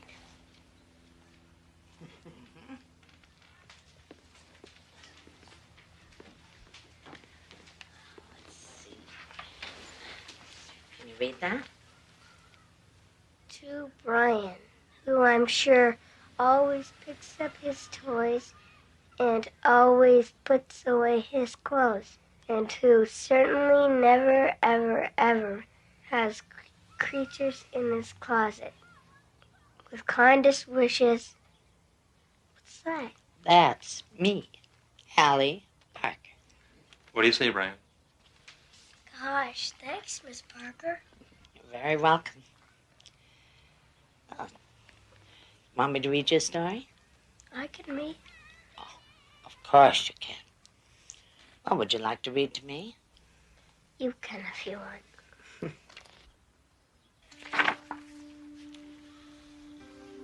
Once there was a lad named Ned who never, ever made his bed. His toys were never in their box. His bedroom floor was piled with socks, and under them was underwear. Who knows what else was under there? Ned's mother begged. She pitched a fit. Your room looks like a cyclone hit. And did Ned care?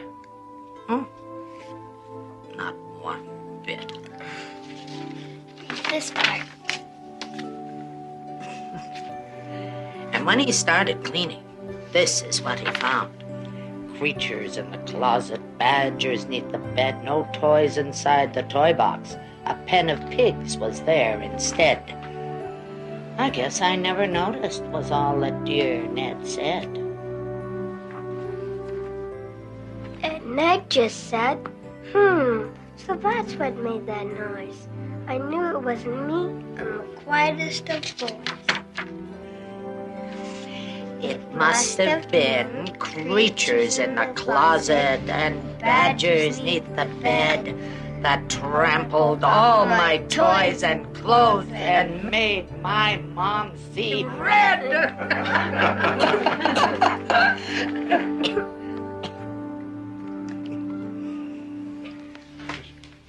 He has to go to sleep now. Mom. Oh, no, that's enough excitement for one day. Can you come back again? Well, I don't know, Brian. I'm going away. I'm moving to another place, and it's a little far away.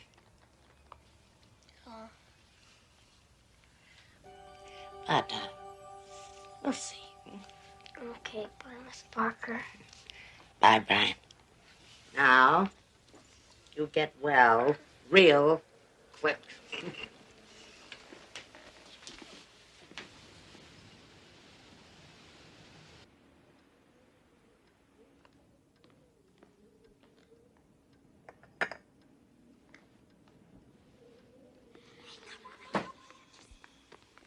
Hello?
Broker's due here any minute. Young couple. She says they're looking for a fixer-upper. Okay, I guess. The neighborhood children are pulling all kinds of tricks on me, and I... No, Ellen, it isn't. Phoenix does not have a corner on the nice weather department, you know. Yes, I'll talk to you this weekend. Yes, bye.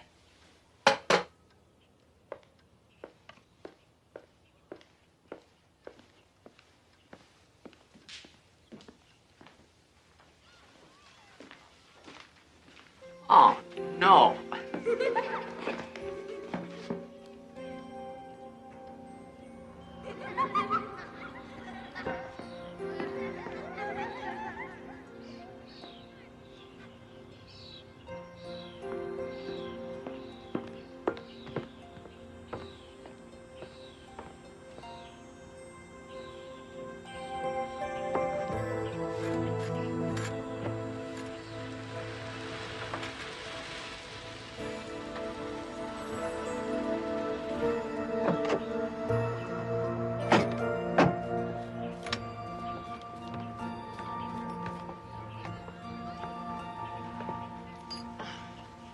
Hello. Have an accident? No, just some neighborhood children, so. Does that happen a lot around here? It's normally a very quiet area, isn't it, Miss Parker? Oh, yes. Very quiet. Very, very nice. Anyway, Paige and Martin Glazer, this is Miss Hallie Parker. Well, I imagine that you've knocked some baseballs into living rooms in your day, eh, Mr. Glazer? I've never been one for sports. Anyway, shall we get started?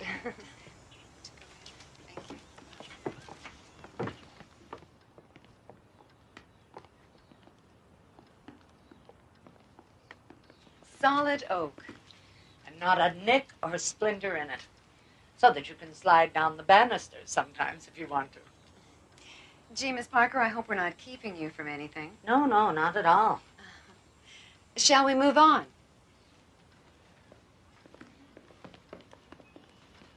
The room seemed rather closed in. Imagine all of this opened up, you know, with the sun coming in the morning. It just makes the world a difference. I suppose if this dark old furniture was out of here, we could put in that white leather sofa we were looking at. Oh, but white gets so dirty, doesn't it, with children running in and out? That's not a problem. We're not planning on children. Next room?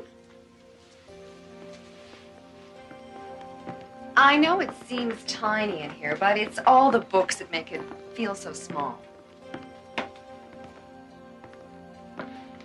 Still very dark, though. I'm thinking skylight. And some throw pillows, a pale, soft gray carpet. You could even knock out this side wall. It would make a whole new room. So many memories. We're standing in a bit of history, you know. I mean, Miss Parker wrote all her famous children's books in this room, at this very desk. Didn't you, Miss Parker? Oh, yes, Perhaps you're familiar with some of the titles? I doubt it. No? Well, they escaped me at the moment, too. Anyway, onward and upward. Now, you'll notice that the staircase actually complements the home. It sort of sweeps you up to the next floor, where you'll notice that Well, I guess it has potential, although it needs a ton of work to make it livable. Well, of course you're right, but that's half the fun, isn't it? Breathing new life into an old place. Oh! All I need is kids running into my house all day. Is this what you call a quiet neighborhood? Oh, well, it's normally a very... Well, it's only children with their playthings. I told you this place gave me a bad feeling. Let's go. Miss Parker, do you want to sell this house or not? I was only trying to be helpful. You're only trying to be helpful. Well, how about keeping the toys picked up and the kids out? Thank you so very much.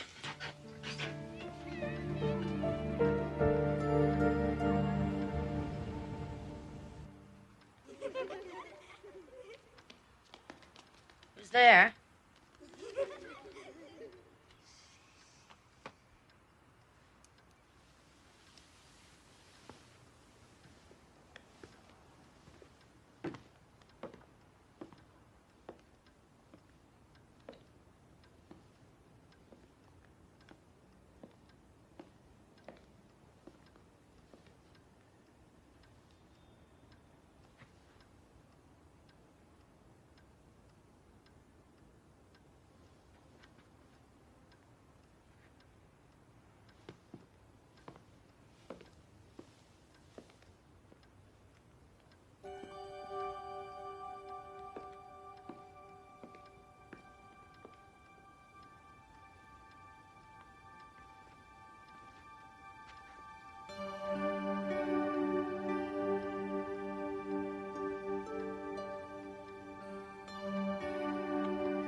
Hello?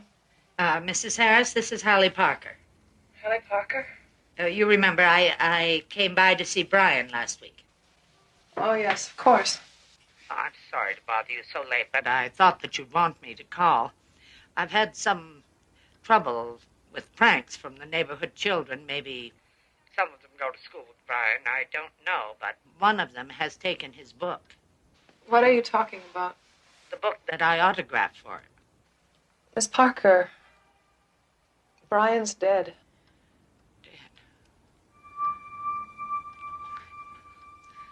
Terribly sorry. Miss Parker.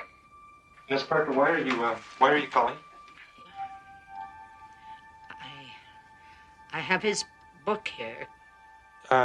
Sorry, it can't be. You must be mistaken. Miss Parker, the funeral was this morning, and we left the book with him. It was his favorite, and we figured he would like that. His book? Miss Parker, I'm sorry. This is not a good kind of call.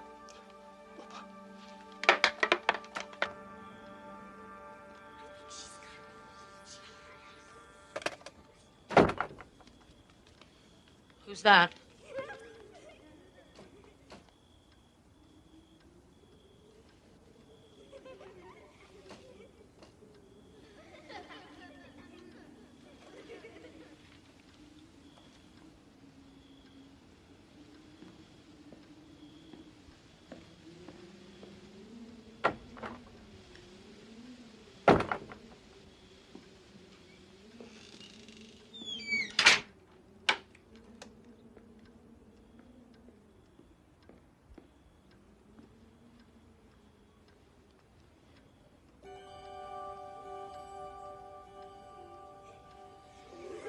All right, children, where are you?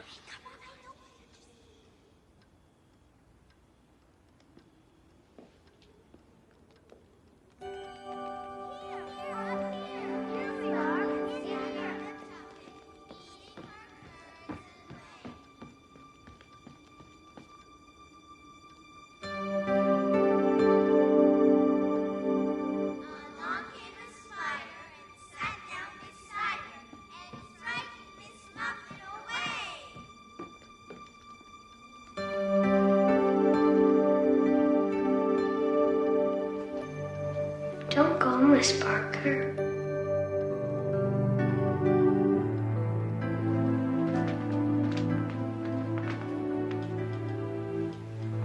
Brian? Read us a story. Us?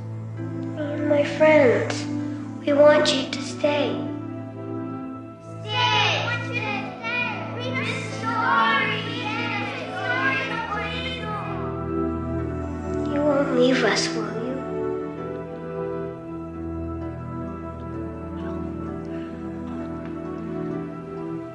Of course not. Promise.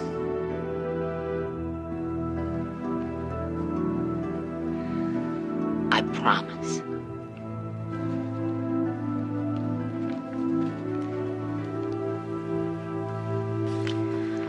Once there was a lad named Ned who never, ever made his bed. His toys were never in their box. His bedroom floor was piled with socks, and under them was underwear. Who knows what else was under there? Ned's mother begged. She pitched a fit. Your room looks like a cyclone hit. And did Ned care? Not one bit. And when he started cleaning, this is what he found. Creatures in the closet, badgers neath the bed, no toys inside the toy box. There was an old woman, a page in a book, mere phrases and words at which no one would look. But a tale worth telling has a life of its own, happily ever after, in the Twilight Zone.